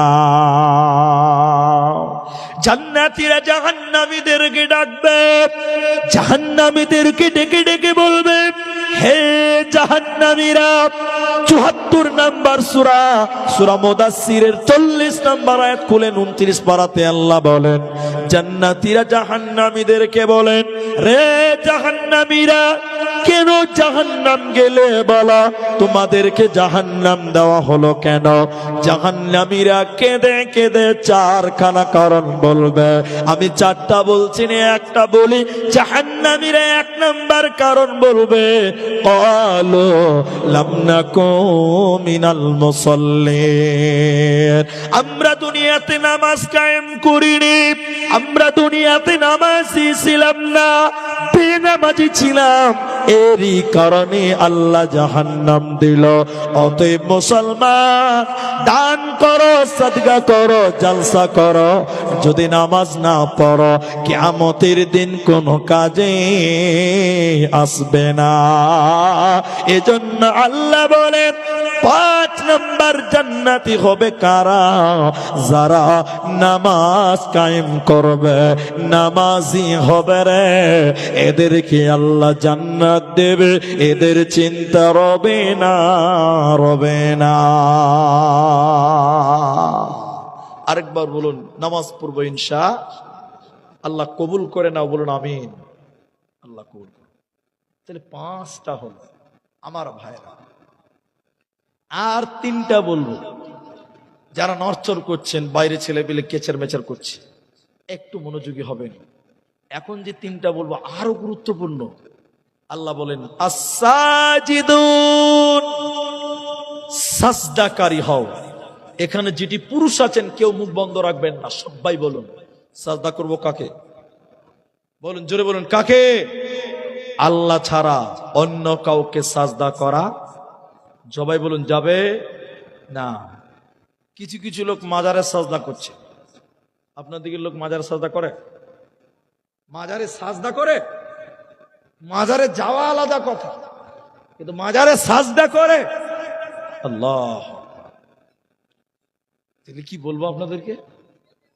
নবীজি বললেন, শোনো, মানুষে যদি মানুষকে সাজদা করার অনুমতি দিতাম, প্রত্যেক নারীকে বলতাম, তোমরা তোমাদের স্বামীকে সাজদা করো, কিন্তু মানুষে মানুষকে সাজদা করা যাবে না। তাই স্বামীদেরকেও মেয়েরা সাজদা দিতে পারবে না। সাজদা একজনকে করব, সবাই মহব্বতে বলেন তিনার নাম আল্লাহ। আল্লাহ ছাড়া এই কপালটা কারো কাছে নামানো যাবে না। আজ পৃথিবীতে কেউ বট গাছের নিচে সাজদা করে, কেউ পাথরের উপরে সাজদা করে, কেউ কবরের উপরে সাজদা করে, কে আবার জিন্দা মানুষকে সাজদা করে। বন্ধুরে, সাজদা পাওয়ার একচ্ছত্র মালিক যিনি, মহব্বতে আর একবার বলুন তিনার নাম আল্লাহ। আল্লাহ বলেন, তোমরা সাজদাকারী হয়ে যাও, আমি আল্লাহকে সাজদা করো। কোরআন তেলাওয়াতের সাজদা তবু করতে হবে আল্লাহকে, কারণ আল্লাহ ছাড়া নবীকেও সাজদা করা বলেন যাবে না। আমাদেরকে অনেকেই বলে আপনি পীর বিরুদ্ধে বক্তা। আসলে আমরা পীর বিরুদ্ধ নই, আমরা হলাম সিস্টেম বিরোধী বক্তা। কথা বুঝতে পারলেন? আমি আপনার সিস্টেমের বিরুদ্ধে লোক। কবরের কাছে যে সাজদা করা যেত, তাহলে নবী মুহাম্মদ সাল্লাল্লাহু আলাইহি ওয়াসাল্লামের কবরে লক্ষ কোটি কোটি মানুষ সাজদায় পড়ে থাকতো। ঠিক বললাম না? নিজের বলেন। আরে মুসলমান বুঝে না মনে হয়, বুঝেননি আপনি? কবরে যদি চাদর, নীল চাদর আর লাল চাদর, আমি দেখেছি এমনও আপনাদের এই মালদা ডিস্ট্রিক্টে আছে পান্ডুয়া, পাশেই মালদাতে আছে পান্ডুয়া। গত বছর মেলার সময় গিয়েছিলাম, জলসা ছিল, আমি ছিলাম আর দুটো বক্তা ছিল। বুঝি চলো দেখে একটু ঘুরে আসি। মানুষ, হাজার হাজার মানুষ, একের পর এক চাদর চাপানো হচ্ছে। আমি বড় লোক, আমি একটা চাদর কিনলাম, পার্সি কিনতে পাওয়া যায়, আমি দিয়ে দিলাম। সেন্ট মারছে, দোয়া হচ্ছে। আচ্ছা, কবরে যদি চাদর দিলে নেকি হতো, সোয়াব পাওয়া যেত, জান্নাত পাওয়া যেত, তাহলে মুহাম্মদ সাল্লাল্লাহু আলাইহি ওয়াসাল্লামের কবরের উপরে সোনার চাদর চাপানো হতো। ঠিক বললাম না? জোরে বলেন, কথা বলেন। চাদর চাপাতে চাপাতে আসমান ঠেকে যেত। ঠিক বললাম না? জোরে বলেন।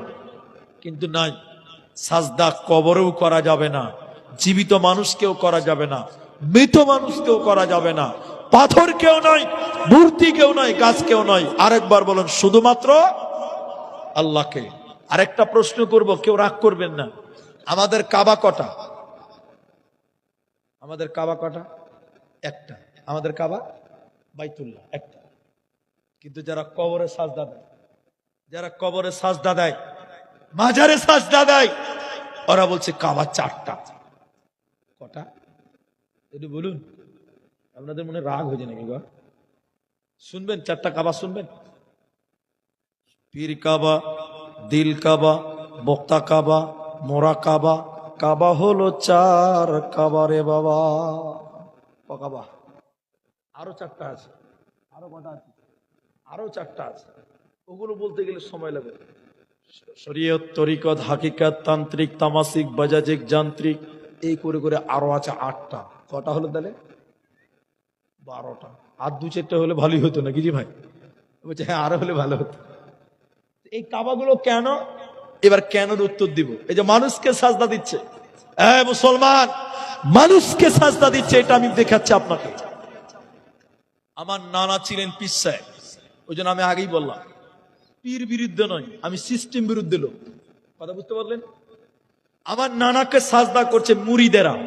আমার নানা বেঁচে আছে, বেঁচে ছিলেন তখন, এখন মারা গেছে। আমার নানাকে সাজদা দিচ্ছে তার মুরিদেরা। তখন আমি তালবিলি ছোট ছিল, কি বুঝি তখন আমি, ছাত্র মাদ্রাসা। বলছি নানা আপনাকে সাজদা করছে, চলবে না। তখন আমার নানা এরকম জামা গুটিয়ে বলছে, কদ্দূর পড়াশোনা করেছিস বে?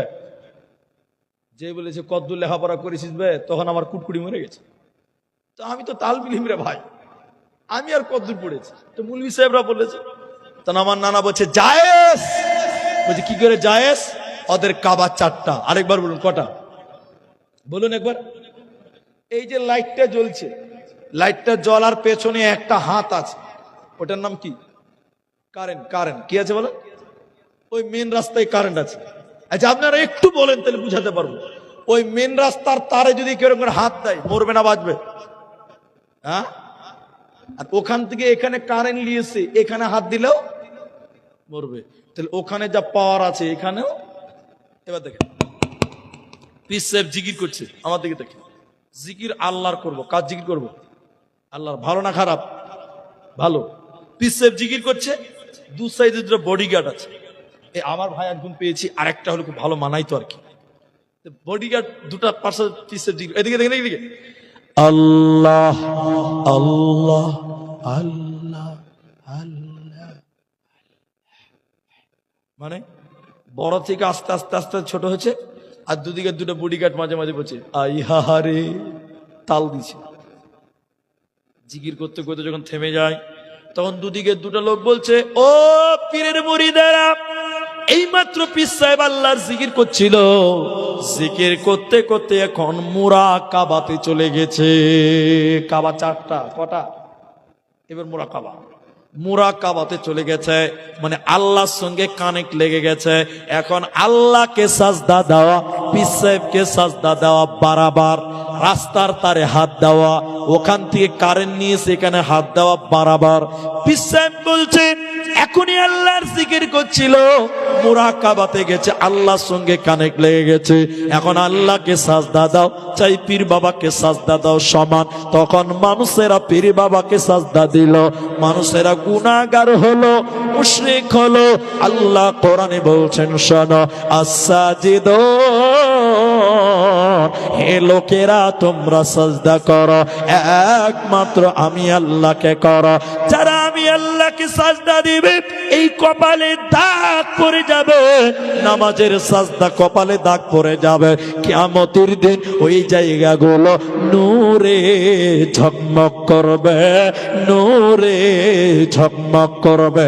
এজন্য মুসলমান আল্লাহকে সাজদা করো, আল্লাহ জান্নাতে দেবে, কোনো চিন্তা রবে না।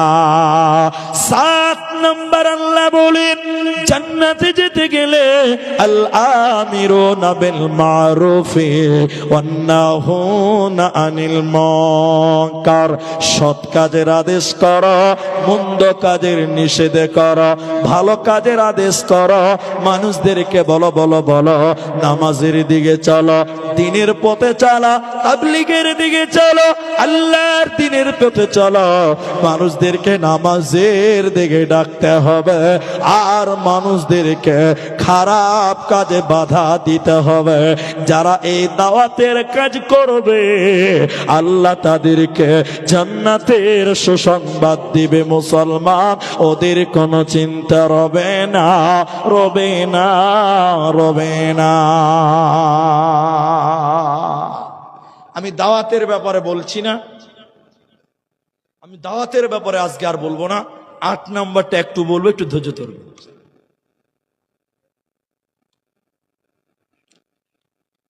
8 নম্বরটা শুনেন। যেটি মানুষ আছেন, চোখ দিয়ে পানি আসতে পারে, ইমানটা বড় হবে, মনটা নরম হবে। আল্লাহ বলছেন 8 নম্বর, কোরআন না এখানে, আল্লাহ বলছেন ওয়াল হাফিজুনা লিহুদুদিল্লাহ। হুদুদ মানে বর্ডার, এই যে বর্ডার, হুদুদ মানে সীমা, হুদুদ মানে বর্ডার বা সীমা। ইসলামের একটা বর্ডার আছে, আছে না? না, এগুলো করলে তুমি মুসলিম, আর এগুলো বাদ দিয়ে উল্টা দিকে উল্টা বড় বড় পাপ করলে তুমি কাফের। তাহলে কাফের এবং মুসলিমের একটা বর্ডার, তারা বলে না কথা আছে। ছত্রহাটির একটা বর্ডার আছে, মোজাতে একটা দাগ আছে না, এখান থেকে তপন, এখান থেকে নালাগোলা, মাঝখানে একটা বর্ডার, যেটা বলে না জি, এটা ভারত, ওটা বাংলাদেশ, মাঝখানে একটা বর্ডার আছে। ইসলামেরও একটা বর্ডার আছে, ওটা মেনে চললে তুমি মুসলিম, ইসলামের বর্ডার পার হয়ে গেলে তুমি কাফের। কথাকে বুঝতে পারলেন? হ্যাঁ বলে। আল্লাহ বললেন ওই ইসলামটার নাম হলো কোরআন, ইসলামটার নাম হলো হাদিস, আল্লাহর বিধান। 8 নম্বর আল্লাহ বলেন, আমার বিধানকে যারা রক্ষা করবে, বর্ডারের যারা হিফাজত করবে। আজ ভারত বাংলাদেশের বর্ডার বিএসএফ কন্ট্রোল করে, ইসলামের বর্ডার হিফাজত করনেওয়ালা হবে কারা? মুসলিম তরুণেরা, মুসলমান যুবকেরা। আল্লাহ সুসংবাদ দিলেন, যেই লোকেরা ইসলামের বর্ডারকে হেফাজত করবে, নিজের জীবন দিয়ে, নিজের টাকা পয়সা দিয়ে, আল্লাহ বলছেন আমি তাদেরকে জান্নাতের সংবাদ দিব। বলুন সুবহানাল্লাহ। সাহাবীরা কি করলেন? নিজের জীবন দিয়ে দিলেন, নিজের টাকাও দিলেন। দিয়েছি কি দেয়নি? একটা হাদিস শোনাবো, বেশিক্ষণ লাগবে না, এইটুকু কথা শুনবেন আমার মায়েরা। হাজার ব্যস্ত থাকলে মুখটা বন্ধ করেন, কানটা খুলেন, আমার কথাটা শুনেন। যখন নবীজি মদিনা চলে গেলেন মক্কা ছেড়ে, মক্কাতে একটা ছেলে ছিল, তার নাম ছিল আব্দুল উজ্জা। কি নাম ছিল? আব্দুল উজ্জা। চাচার কাছে মানুষ হয়েছিলেন, চাচা ছিলেন পয়সাওয়ালা, বড়লোক, বাদশা। বাবা বেঁচে ছিলেন না, চাচার মালে ভাতিজাও বড়লোক। আব্দুল উজ্জার মনে মনে ইসলাম ভালো লেগেছে, কোরআন ভালো লেগেছে। চাচার ভয়ে বলতে পারে না, বললে যদি চাচা বের করে দেয় কার কাছে যাব। এই অপেক্ষা করছে যে চাচাও হয়তো মুসলমান হবে, সঠিক চাচাও বুঝবে, কিন্তু চাচা দুর্পোড়া কপাল, ইসলাম কবুল করবে না। নবীজি শেষ পর্যন্ত মক্কা ছেড়ে মদিনা চলে গেলেন, আর আব্দুল উজ্জা সহ্য করতে পারলেন না। আমার মায়েরা, আব্দুল উজ্জা একদিন সকাল চাচার কাছে যেয়ে বলল, চাচা অনেক দিন থেকে অপেক্ষা করছিলাম যে আপনি হয়তো বুঝবেন, আপনি হয়তো সঠিক ধর্ম মানবেন, কিন্তু আমি দেখতে পেয়েছি না আপনি কোন রকম পরিবর্তন হবেন না। চাচা আমি আব্দুল উজ্জা মনে মনে নিয়ত করেছি মক্কা ছেড়ে মদিনা যাব নবীর কাছে, নবীর কাছে কালেমা পড়ে ঈমান আনব, মুসলমান হব। চাচা যান আপনি আপনার মতামত পেশ করুন। আচ্ছা বলেন, ভাতিজা মুসলমান হবে, চাচা সহজে মানবে? সহজ? চাচা বলল না, কোন মতে আমি রাজি নই, যদি তুমি ইসলাম কবুল করো, মুসলমান হও, মদিনা চলে যাও, তাহলে আমার মতামত শুনে নাও বেটা, আমি তোমাকে যা কিছু দিয়েছি তুমি আমাকে সব কিছু ফেরত দিয়ে দাও। পকেটে কিছু টাকা ছিল, চাচাকে দিয়ে দিল। চাচা একটা আংটি দিয়েছিল, খুলে দিয়ে দিল। গলায় একটা মালা ছিল, তখন মুসলমান ছিল না, সেটাও দিয়ে দিল। যা সোনা দানা টাকা পয়সা ছিল চাচার, সব কিছু আব্দুল উজ্জা দিয়ে দিল, মদিনা যাবে নবীর কাছে। চাচা বলছে, ভাতিজা না না না, তোমার পরনে যে পায়জামা আছে, লুঙ্গি আছে, প্যান্ট আছে, এটা আমার টাকার কিনা, ওটাও খুলে দিয়ে তোমাকে ল্যাংটা হয়ে যেতে হবে। চাচা ভাবছে যুবক ছেলে ল্যাংটা কি আর হতে পারবে? খুলতেও পারবে না, মুসলমান হবে না। কিন্তু আল্লাহ যদি কবুল করে, পৃথিবীর কেউ ঠেকাতে পারবে? আব্দুল উজ্জা আদাল ছেলে যুবক হয়ে গেছে, লজ্জিত হয়ে বললেন, আল্লাহ নিশ্চয় তুমি পবিত্র, তাই বেঈমানের হারাম টাকার পোশাক আমার শরীরে রাখবে না। আব্দুল উজ্জা অনেকক্ষণ চিন্তিত, কাঁদতে কাঁদতে লজ্জিত হয়ে পরনের পায়জামা খুলে ল্যাংটা হলো, বিবস্ত্র হয়ে গেল, নগ্ন হয়ে হাত দিয়ে লজ্জাস্থান ঢেকে মায়ের কাছে চলে গেল। মা যুবক ছেলেকে উলঙ্গ বিবস্ত্র দেখে লজ্জিত হয়ে মা একটা কম্বলকে ফেড়ে 2 টুকরা করল। 2 টুকরা কম্বল ছেলেকে দিয়ে বলল, বেটা একটা গামছার মতন করে পরে নাও, আর একটা তাওয়ালের মতন করে, চাদরের মতন করে গায়ে ঢেকে না।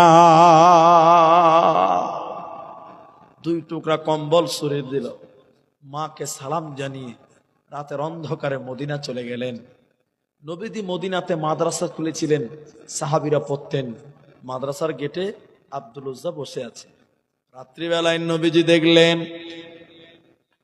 আরে যুবক, তোমাকে চিনা চিনা লাগছে, তুমি কে?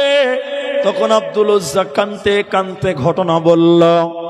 নবীজি আব্দুল উজ্জাকে গলায় জড়িয়ে নিয়ে বলল, আব্দুল উজ্জা রে, আজ থেকে তোমার নাম আব্দুল উজ্জা নয়, আজ থেকে আমি নবী তোমার নাম দিলাম আব্দুল্লাহ। কি নাম হলো? আব্দুল্লাহ। মদিনাতে মসজিদে থাকে। এক সময় গরিব ছিল না বড় লোক ছিল? বড় লোক ছিল। মসজিদে কেউ খেতে দিলে খেতে পায়, না দিলে না পায়, গরিব হয়ে গেল। হঠাৎ করে যুদ্ধে যেতে হবে, কোরআনকে বাঁচাবার জন্য যুদ্ধে যেতে হবে। নবীজির সাহাবী বিলাল বললেন নবীর তরফে, ও মদিনার লোকেরা, জঙ্গে তবুকে যেতে হবে, যার কাছে যে মাল আছে মসজিদে নববীতে এনে জমা করে দাও। সবাই জমা করলো, সবাই জমা করলো, কম দিল বেশি দিল, যে যেমন পারলো দিল। ওই যে আব্দুল উজ্জা মসজিদে বসে আছে, বলেন সবাই দান করছে। ও তো এককালে দান করতো, বড় লোক ছিল, এখন গরিব হয়ে গেছে। সবাই দিল, ও দিতে পারলো না। আচ্ছা বলেন ওর মন ভালো লাগবে?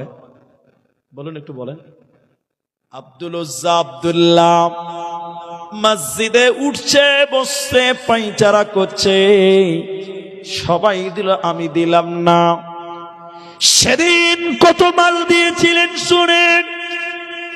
হযরত উসমান বলেছিলেন যত মানুষ জিহাদে যাবে তার অর্ধেক খরচ আমি হযরতে উসমান একাই বহন করব। বলুন সুবহানাল্লাহ। 30,000 লোক ছিল। কত হাজার? 15,000 লোকের খরচ হযরত উসমান একাই বহন করতে রাজি হয়ে গেল। আরেকবার বলুন সুবহানাল্লাহ। হযরতে উমর চ্যালেঞ্জ দিয়ে বলল, আবু বকরকে আমি আজকে দানে হারিয়ে দিব। আরে কেউ বললেন 1/2 ভাগ, আমার সম্পত্তির অর্ধেক 3 ভাগ, এরকম বলল। কিন্তু আব্দুল্লাহ মসজিদে বসে আছে, সবাই দান করছে, দেখছে মন ভালো নাই, উঠছে বসছে, উঠছে বসছে, রাসূলের পাশে দাঁড়িয়ে গেল। আব্দুল উজ্জা নবী যেরকম দেখছেন, হ্যাঁ আব্দুল্লাহ কি ব্যাপার, তুমি এখানে কেন? তার মানে কি, এই তুমি এসছো কেন? এখানে টাকা পয়সার ব্যাপার, তোমার কাছে তো টাকা নাই, তুমি এখানে কেন? কথা কি বুঝতে পারলেন? আব্দুল্লাহ তখন কাঁদতে কাঁদতে বলেছিলেন, ইয়া রাসূলুল্লাহ, সবাই দান করলো, আমি দেখলাম, আমার মন চাই আমিও যেন কিছু দেব। দেব কি? পেছনের গামছা খুলে দিলে পাছা উদাম হয়ে যাবে, শরীরেরটা দিলে শরীর উদাম হবে, তো দিব কি? কিন্তু মন মানে না। নবী গো, অনেক চিন্তা ভাবনা করে দেখলাম এখনো আমার কাছে একটা মাল আছে, এখনো আমার কাছে একটা সম্পদ আছে, আমি ওইটা দিতে চাই। নবী বললেন, কি দিবি রে আব্দুল্লাহ? আব্দুল্লাহ বলেন, ইয়া রাসূলুল্লাহ, আমি আব্দুল্লাহ এখনো বেঁচে আছে, আমার জানটা এখনো বেঁচে আছে। নবী গো, কোরআনের জন্য, দ্বীন ইসলামের জন্য জিহাদ হবে, আপনি আমার নাম লিখে দেন, আমি যুদ্ধের ময়দানে আমার জীবন বিলিয়ে দিয়ে ইসলামের পতাকা, কালেমার পতাকা, কোরআনের পতাকা এই পৃথিবীর বুকে কায়েম রাখবো। নারায়ে তাকবীর। নিজের জীবন দিয়ে রাসূল তার নাম লিখেছিলেন। আর যখন যুদ্ধে যাচ্ছেন, টাকা কত দিলেন সাহাবীরা? আল্লাহু আকবার। সবার জন্য দোয়া করলেন। আব্দুল্লাহ যখন এলেন, নবী দোয়া করছে, আল্লাহ কাফের বেঈমানদের জন্য আব্দুল্লাহর রক্তকে আমি হারাম করে দিলাম। আব্দুল্লাহ কাঁদছিলেন, আল্লাহর নবী উল্টা দোয়া করছেন, আমি তো জীবন দিতে চাই, আমি জান্নাতি হতে চাই। নবী বললেন, আব্দুল্লাহ, ইসলামের জন্য তুমি যা ত্যাগ স্বীকার করেছ, তুমি বাড়িতে যদি জ্বরেও মারা যাও, আল্লাহ তোমাকে শহীদের মর্যাদা দিবে। বেঈমানেরা আব্দুল্লাহকে মারতে পারে নাই। বলুন সুবহানাল্লাহ। নবীর দোয়া কবুল হয়ে গেছে। হঠাৎ করে জ্বর, ওই যে নবীজি বললেন জ্বরে মারা যাও, শহীদ হবে, হঠাৎ জ্বর হয়ে গেছে, কালো জ্বর। আব্দুল্লাহ মারা গেলেন। আমি শেষ করছি এই কথাটা। আব্দুল্লাহ মারা গেলেন, আমার দিকে দেখেন, নবীজি ভারাক্রান্ত হৃদয়ে আব্দুল্লাহ মারা গেলেন জ্বরে।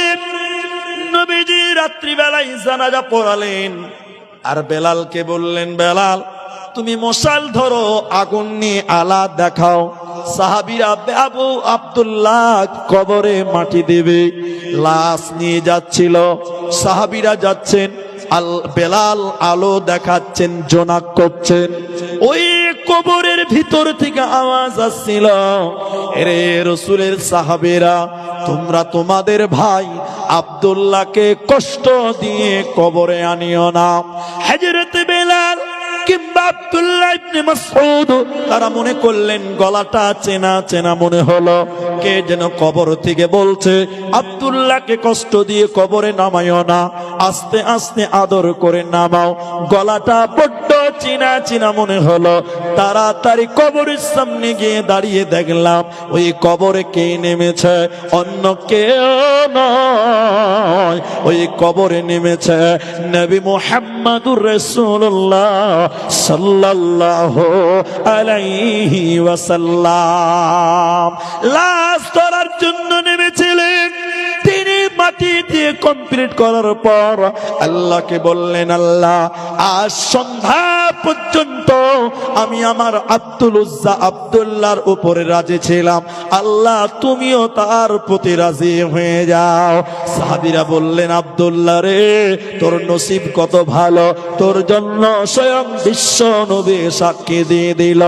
সাহাবীরা ইসলামের জন্য কখনো টাকা দিয়েছে, পয়সা দিয়েছে, সোনা চাঁদি দিয়েছে, কখনো জমি জমা দিয়েছে। শুধু তাই নয়, কখনো কখনো ইসলামকে বাঁচিয়ে রাখার জন্য নিজের জান পর্যন্ত বিলিয়ে দিয়েছে।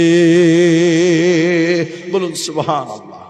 আজকের এই ময়দানে ইসলামের জন্য, দ্বীনের জন্য, আল্লাহর ঘর মসজিদের জন্য আমি আপনাদেরকে কষ্ট দেব না।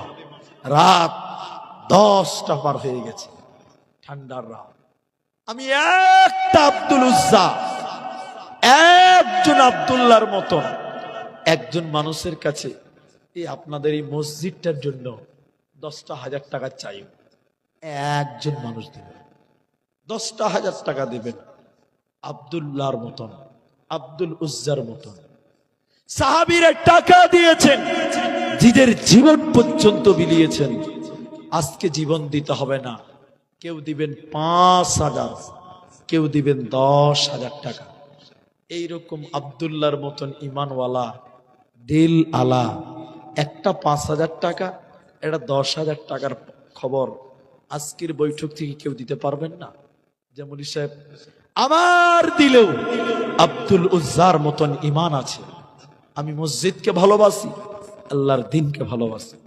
5,000 টাকাই বলেন, 5,000 টাকা।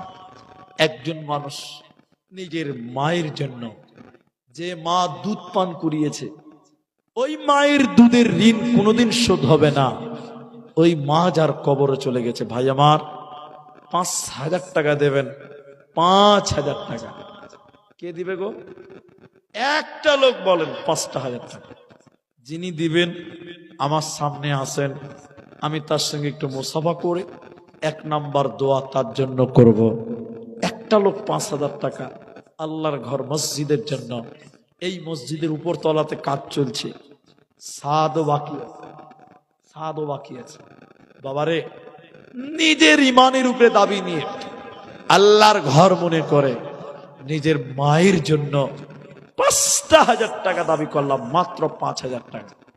একজন যুবক ছেলে পারবেন না যে আমি আল্লাহর ঘরকে দিলাম, আল্লাহর দ্বীনের জন্য মহব্বতে দিলাম, আল্লাহ আপনাকে জান্নাতের সুসংবাদ দেবেন। একজন যদি বলতেন প্রথম দোয়াটা তার সঙ্গে মুসাফা করে করব, মা বাপ আত্মীয় স্বজন যারা কবরে গেছেন, একজন মাত্র 5,000 টাকা। এই ঘরটা আল্লাহর ঘর। আল্লাহ নবী বললেন, আহাব্বুল বিলাদি ইলাল্লাহ, আল্লাহর কাছে সবচেয়ে প্রিয় জায়গা মসজিদ।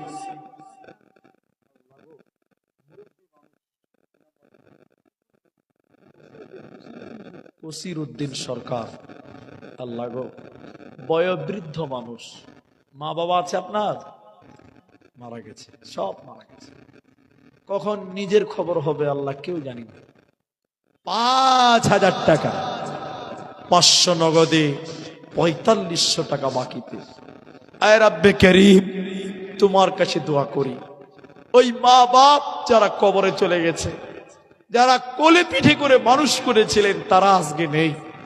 আল্লাহ, ওই মা বাপের কবরের শাস্তিকে তুমি মাফ করো, বলুন আমিন। ইলাহুল আলামিন, মা বাপের কবরটাকে তুমি জান্নাতের বাগান বানিয়ে দাও। আরেকবার বলুন আল্লাহুম্মা আমিন। আল্লাহুম্মা গফির লাহু ওয়ারহামহু ওয়াসাব্বিতহু। আল্লাহুম্মা সাল্লি আলাইহি, আল্লাহুম্মা বারিক আলাইহি। আল্লাহ, তোমার ঘরের 5000 টাকা আল্লাহ 5 লক্ষ বলে কবুল করো। আরেকবার বলুন আল্লাহুম্মা আমিন। ভাইজান, ইনি মুরব্বী বয়স্ক মানুষ, আপনাদের ভিতরে কেউ নাই গো যে আমিও 5000 টাকা দিব মসজিদের জন্য? একজন হয়ে গেল। আর 1000 টাকা না কতগুলো টাকা দিয়েছিলেন মেয়েদের তরফ থেকে? ভাইজান, 2 নম্বর একটা 5000 টাকা দেবেন। আপনারা গ্রামের মানুষ, একদম বড় এলাকায় বাস করেন, মসজিদটা আল্লাহর ঘর। তাই আর একটা লোক বলেন, 2 নম্বরে একটা যুবক, যারা ব্যবসা করেন, বিজনেস করেন, চাকরি করেন, আগে অনেকেই দান করেছেন, এরপরেও 5000 টাকা বলেন, একজন পেলাম, আরেকজন দেন। আল্লাহু আকবার। এই মসজিদের ইমাম বয়োবৃদ্ধ মানুষ, 10,000 টাকা দেবেন। আমি বলেছিলাম প্রথমে 10,000 একজন 5,000।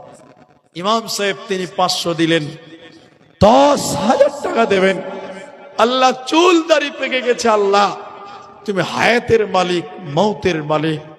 আয় রাব্বে কারীম, মনের আশা উদ্দেশ্য তুমি পূর্ণ করো, বলুন আমিন।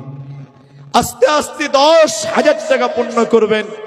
আয় আল্লাহ তাআলা, ইমাম সাহেবের রুজি রোজগারে তুমি বরকত দাও, বলুন আমিন।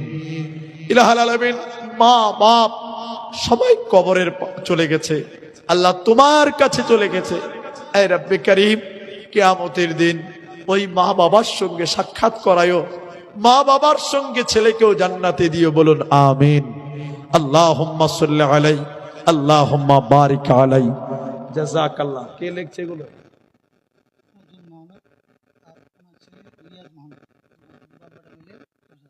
তুফাজ্জল মাহলক, রিয়াজ মাহলক, বাপ বেটা মিলে 10,000 টাকা। একবার তাকবীর দেন, নারায়ে তাকবীর, আল্লাহু আকবার। লেখেন, কারা লিখবেন একটু লেখেন, না তো পরে গন্ডগোল হবে। লিখছে নাকি? একজনের লেখেন, ওখানে চেয়ার নিয়ে বসুন, ওইখানে ওই যে চেয়ার দেওয়া আছে, টেবিল আছে। তাহলে বাপ বেটা মিলে 10,000। আল্লাহ তাআলা আর কিছু করা যাবে না?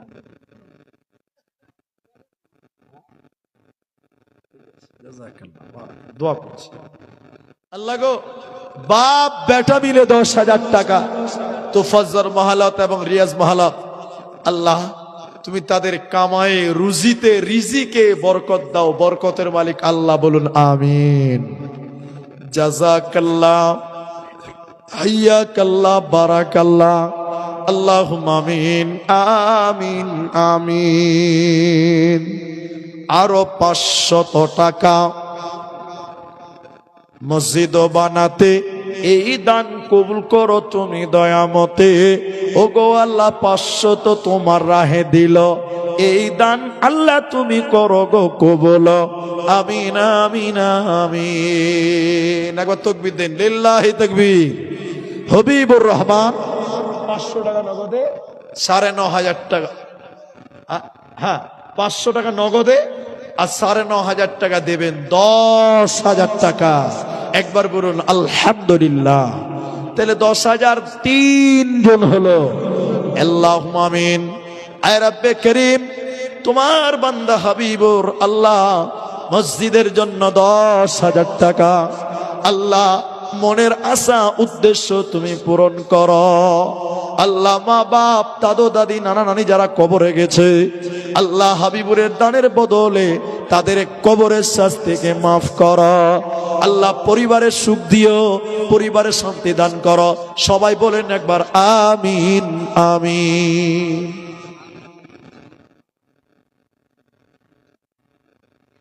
ইসহাক একটা নবীর নাম। বাবা কি নাম? মতিউর রহমান মারা গেছেন। আরে বাপ আল্লাহর কাছে জমা হয়ে গেছে। বাপের জন্য ছেলে দিলেন 5,000 টাকা। আল্লাহ ছেলের বড় আশা, আল্লাহ তুমি বাপের কবরের শাস্তিকে মাফ করো। বলুন আমিন।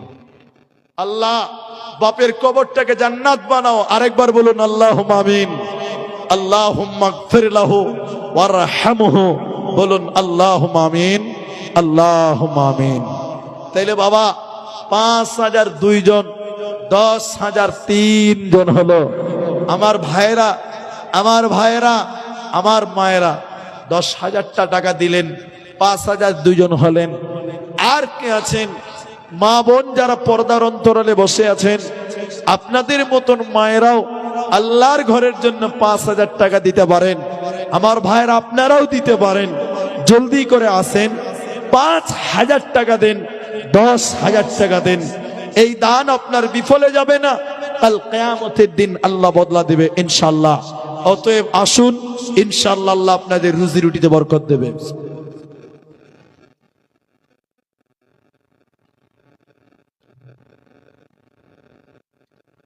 ভাইজান এইরকম 5,000 2 জন, 10,000 3 জন, তো 5,000ও 3 জন হবে। 3 নাম্বার একটা হাত কেউ দেখাবেন সোনার টুকরা, যে আমি 5,000 টাকা দিব আল্লাহর ঘর মসজিদের জন্য।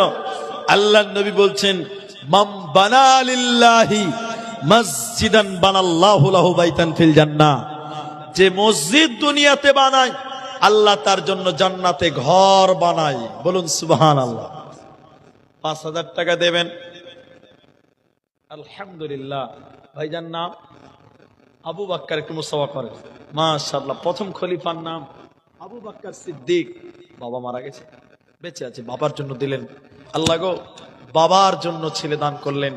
আল্লাহ বাবার সুস্বাস্থ্য কামনা করি। আল্লাহ আব্বা জানকে ইমান আমালে সহি সালামতে দুনিয়াতে বারকরার রাখো। বলুন আমিন। আবু বাক্কার তোমার বান্দা বাপের কারণে 5,000 টাকা দিল মসজিদ বানাতে, 3,000 নগদেতে, 2,000 বাকিতে। এ দান কবুল করো তুমি দয়ামতে। আমি আব্দুর রহমান আল্লাহ দোয়া দিব কত, বিনিময় দিও আল্লাহ তোমার মন মত। আমিন আমিন আমিন। তাহলে 3 জন 5 হলো, 3 জন 10 হলো। কিন্তু খলিফা তো বাবা আমাদের 3টা না, খলিফা আমাদের 4টা। ইসলামে আমাদের খলিফা কটা বলেন একটু? 4টা। তা আর একটা লোক কেউ পারবেন না? আর একটা লোক দেন 10, আর একটা লোক দেন 5। 4 খলিফা, 4 জন 4 জন। আবু বকর, ওমর, উসমান, আলী রাদিয়াল্লাহু তাআলা আনহুম। বাবা 4 নম্বরটা কে দিবেন? 5,000 একজন দেন, আর 10,000 টাকা আর একটা লোকের কাছে আবেদন করব। 4 খলিফা পূর্ণ হয়ে যাবে। একটু জলদি করে বলেন। মায়ের জন্য, বাপের জন্য। আমার মায়েরা, আমার বোনেরা, আপনারাও পারবেন। কত টাকা, কত পয়সা, কত রাস্তায় খরচ হয়, আল্লাহর রাস্তায় দান করিলে আখেরাতে জমা হয়। দানকারীর মাতা পিতা আল্লাহ সুখে রেখো কবরে, নূরের টোপি মাথায় দিয়া উঠাইও রোজ হাসরে। আসুন বাবা। আমিনুল সরকার, এটা কি উনি নাকি অন্য জনের দান? আমিনুল সরকার 5,000। কি কাজ করেন উনি? বাড়িতে কৃষি কাজ করেন। দেখেন 5,000 4 জন পূর্ণ হয়ে গেল। আমিনুল সরকার তিনি 5,000 টাকা দিলেন। নারায়ে তাকবীর, আল্লাহু আকবার। তাহলে 10,000টা 4 জন পূর্ণ করতে হবে। আমার বাবা, আমার মায়েরা, ভাইয়েরা, বাবজি আমার, আর একজন 10,000 টাকা দিলে 4 খলিফা পূর্ণ হবে ইনশাআল্লাহ। আপনাদের কাছে 4 জন 5,000 টাকা পেয়ে গেলাম, কিন্তু 5,000 4 জন, এটাও কেমন কেমন লাগছে আমাদের। আপনারা একটু মুখ খুলে বলেন তো, ইসলামের বুনিয়াদ কটা বলেন? 5টা। টাকা পেয়েছি 5,004টা। আমাদের নামাজও আল্লাহ ফরজ করেছে কয়েকটা বলেন? 5 ওয়াক্ত, কলেমা 5, নামাজ 5, ইসলামের বুনিয়াদ 5। টাকা 5,000 দিয়েছে 4 জন। আর একটা লোক যদি 5,000 দেন, 5 ওয়াক্ত নামাজ, ওটাও পূর্ণ হবে। একবার সবাই বলুন ইনশাআল্লাহ। আর একটা 5,000 দেন, 5 ওয়াক্ত নামাজ পূর্ণ হয়ে যাবে। 4 জন 5,000 হয়েছেন। আর একটা লোক, তাহলে ফজর, জোহর, আসর, মাগরিব, এশা, 5 জন হতে 1 জন বাকি। আসেন, আমাকে দেন। কি নাম হবে? বাইরে দিয়েছে, জাযাকাল্লাহ। কেউ 500, কেউ 200, 150 টাকা মেয়েদের দাম। আল্লাহুম্মা সাল্লি আলাইহা, আল্লাহুম্মা বারিক আলাইহা।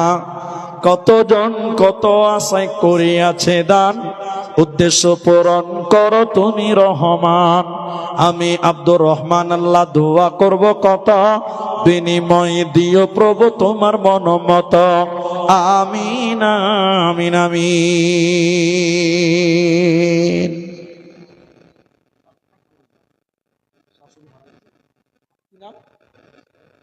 সিরাজ মন্ডল এখানে 1500 টাকা দিয়েছে, আর 3500 টাকা দিবেন, শাশুড়ি মারা গেছেন। সিরাজ মন্ডল,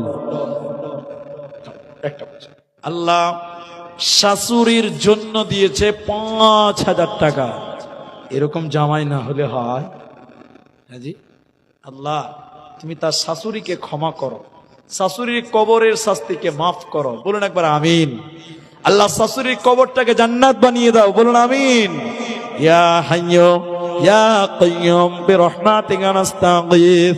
5 নম্বর দেখো সিরাজ মন্ডল ছিল, শাশুড়ির নামে দেখো 5,000 দিল। 1,500 নগদেতে এখানে আসিয়া এই দান কবুল করো তুমি প্রকাশিয়া। ও গো বাড়ি দয়াময় তুমি হে রাব্বানা, মাফ করে দিও শাশুড়ির জীবনের গোনা, সাগিরা কাবিরা গোনা মাফ করে দেবে, জান্নাতের ভিতরে ঘর বানাবে। আরো 500 100 করে কত জনার দান কবুল করিয়া নাও তুমি রহমান। হামিদুর মন্ডল 5,006 নম্বর হলো। মাশাআল্লাহ মাশাআল্লাহ, নারায়ে তাকবীর। হামিদুর মন্ডল 6 নম্বর, 5,000 টাকা। একে একে কোথায় গো হামিদুরও ছিল, তোমারও রাগেতে দেখো 5,000 দিল। অগবারি দয়াময় তুমি হে রাব্বানা, মিটাইয়া দিও তার মনের বাসনা। আমি আব্দুর রহমান আল্লাহ দোয়া দিব কত, বিনিময় দিও প্রভু তোমার মন মত। আমিন আমিন আমিন। আল্লাহু আকবার। 5,006 জন হলো, কিন্তু আপনারা এতটি লোক আছেন, একটু বলেন জান্নাতের 8টা দরজা। জান্নাতের দরজা কটা একটু বলুন? 8টা। 6 জন হয়ে গেছেন, আর 2টো লোক 5,000 দিলে জান্নাতের 8টা দরজা হয়ে যেত। আল্লাহ, কেউ নাই যে চট করে বলেন জান্নাতের 8টা দরজা আল্লাহ কবুল করুক। 6 জন হয়ে গেছে। আপনি এখন না পারলে পরে দিবেন, এখন কিছু দিয়ে এখানে নামটা লিখিয়ে দেন, আল্লাহ ভালো রাখবেন। আলহামদুলিল্লাহ। খায়রুল, মাশাআল্লাহ, 1,000 নগদ, 4,000 বাকি। খায়রুল বাবা মা আছে? বাবা মারা গেছে, আমারও বাবা মারা গেছে, মা বেঁচে আছেন আমার। খায়রুল ভাই 7 নম্বর, 5,000 বাপের জন্য। আয় রব্বে কারীম, তুমি তার আব্বার জীবনের ভুল ভ্রান্তি মাফ করো। বলুন আমিন। আল্লাহ আব্বার কবরের শাস্তি মাফ করো, বলুন আমিন। 7 জন হলো। শেষের বেলায় দেখো খাইরুল ছিল, 5,000 টাকা দেখো মসজিদেতে দিল। তোমারও ঘরের জন্য 5,000 দান কবুল করিয়া নাও রহিম রহমান। আমি আব্দুর রহমান আল্লাহ দোয়া দিব কত, বিনিময় দিও প্রভু তোমার মন মতো। আমিন আমিন আমিন। জাহান্নামের গেট 7টা, বলুন জাহান্নামের গেট 7টা, আর 5,000 দিয়েছেও 7টা, তাহলে বাবজি হিসাব বাড়াবো। আর জান্নাতের গেট 8টা, তাহলে আর একটা লাগবে। 8টা জান্নাতের গেট আর জাহান্নামের গেট 7টা, 7টা 5,000 হয়ে গেছে। আর একটা দেন, জান্নাতের 8টা দরজা হয়ে যাবে। আল্লাহ জানি না কাকে কবুল করবেন, কবুল করার মালিক আল্লাহ। আপনি ভাবছেন আমি দিলাম না, না, আল্লাহ আপনাকে কবুল করে নাই ইনশাআল্লাহ। আলহামদুলিল্লাহ। মফিজউদ্দিন সরকার বাবের জন্য, আরে কিছুদিন আগে বাবা মারা গেছে, 1500 দিল, 3500 টাকা দেবেন। জান্নাতের 8টা দরজা হলো। নারায়ে তাকবীর। আল্লাহুম্মা গফির লাহু ওয়ারহামহু। আল্লাহ মফিজউদ্দিন তোমার বান্দা বাপেরও কারণে 5,000 টাকা দিল মসজিদ বানাতে। বাবা জান নাই দেখো দুনিয়া মাঝার, উদ্ধার করিয়া নিও কবর মাঝার। বাপের গুনাহ খাতা মার্জনা করিবে, বাবাকে আল্লাহ তুমি জান্নাত দানিবে। আমি মুসলমান আল্লাহ দোয়া দিব কত, আমি মুসাফির বান্দা দোয়া দিব কত, বিনিময় দিও প্রভু তোমার মন মতো। আমিন আমিন আমিন।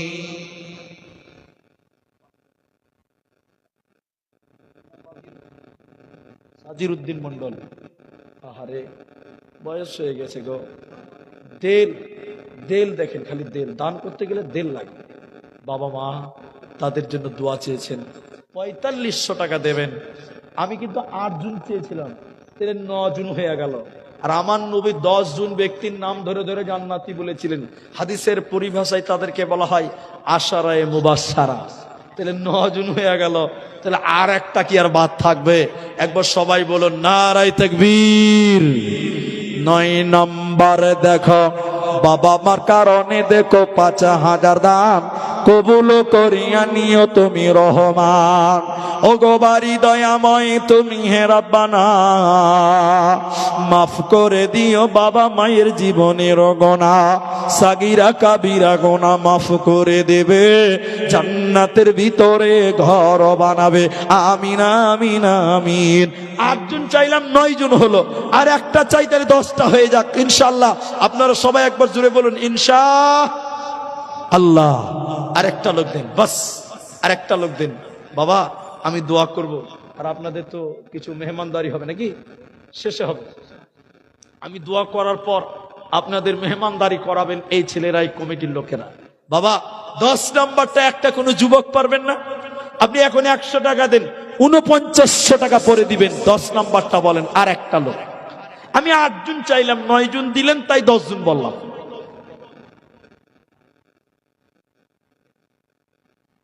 বলেন দিকে আর একটা লোক, একটা কোন যুবক ভাই, দিনের বন্ধু, একজন মুমিন মুসলমান আমার বাপজি, মায়ের জন্য বাপের জন্য আর একটা 5,000 টাকা। 9 জন দিয়েই হয়ে গেল। একটা লোক দিলে কিন্তু 10টা পূর্ণ হতো।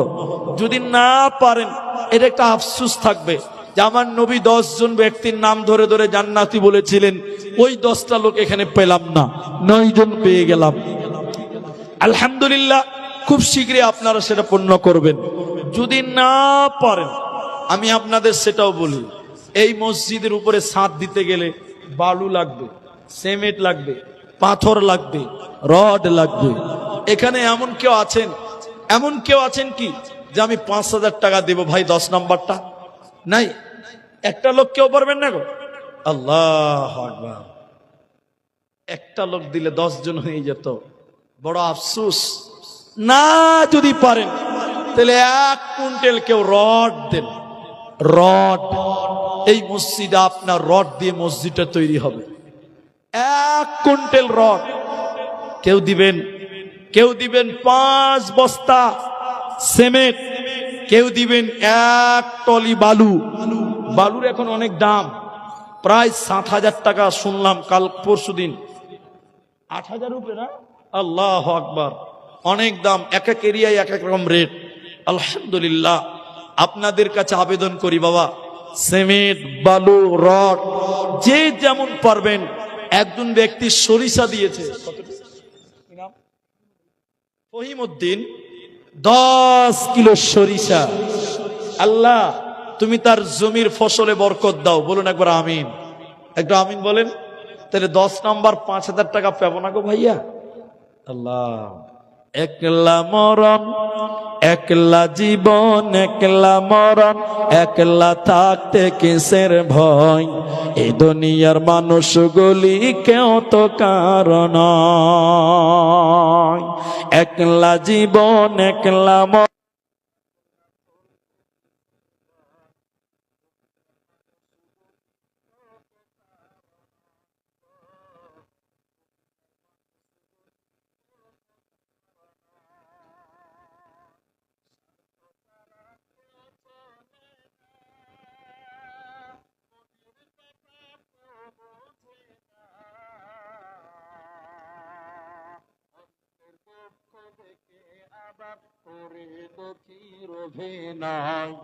দুনিয়ার মানুষ বলি কেউ তো কারণ গো, দুনিয়ার মানুষ বলি কেউ তো কারণ।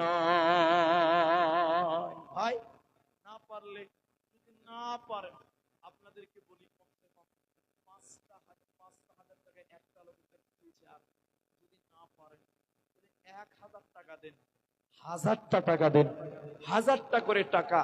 কমসে কম 5 জন ব্যক্তি একটা করে 1,000 টাকা দেবে। আল্লাহর ঘর মসজিদের জন্য 1,000 টাকা চাইলাম।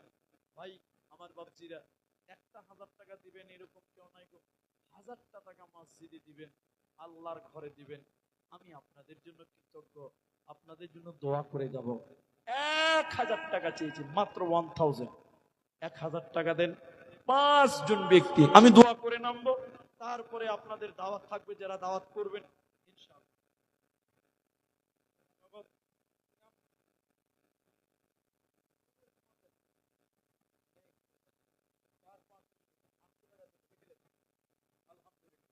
দেখেন একজন হলো।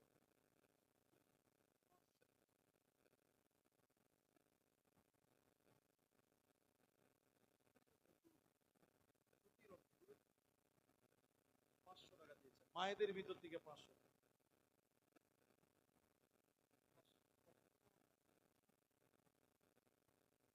সরকার গোপালনগর বাড়ি, তাহলে 1,000 টাকা 2 জন হলো, মায়েদের একটা 500 টাকা দেন। শহীদুল মন্ডল 5 ব্যাগ সিমেন্ট মাটি, মাশাআল্লাহ 5 ব্যাগ সিমেন্ট শহীদুল মন্ডল।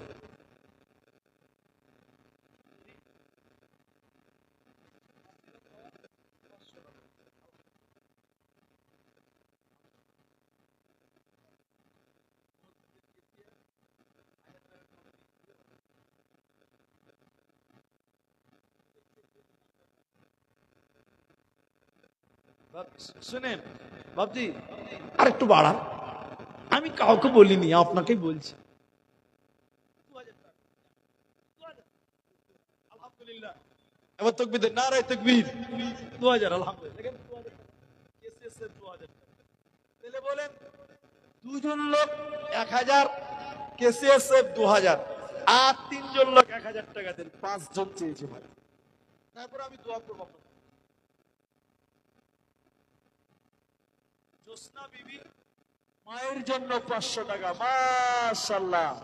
মায়ের কারণে দেখো জোসনা বিবি 500 দান কবুল করিয়া নাও তুমি রহমান।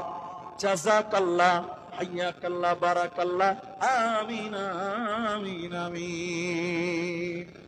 আর নাই 1000 টাকা দেনেওয়ালা আর কেউ? ভাই জলদি আসেন, জলদি আসেন ভাই। মাশাআল্লাহ মাশাআল্লাহ, জাযাকাল্লাহ।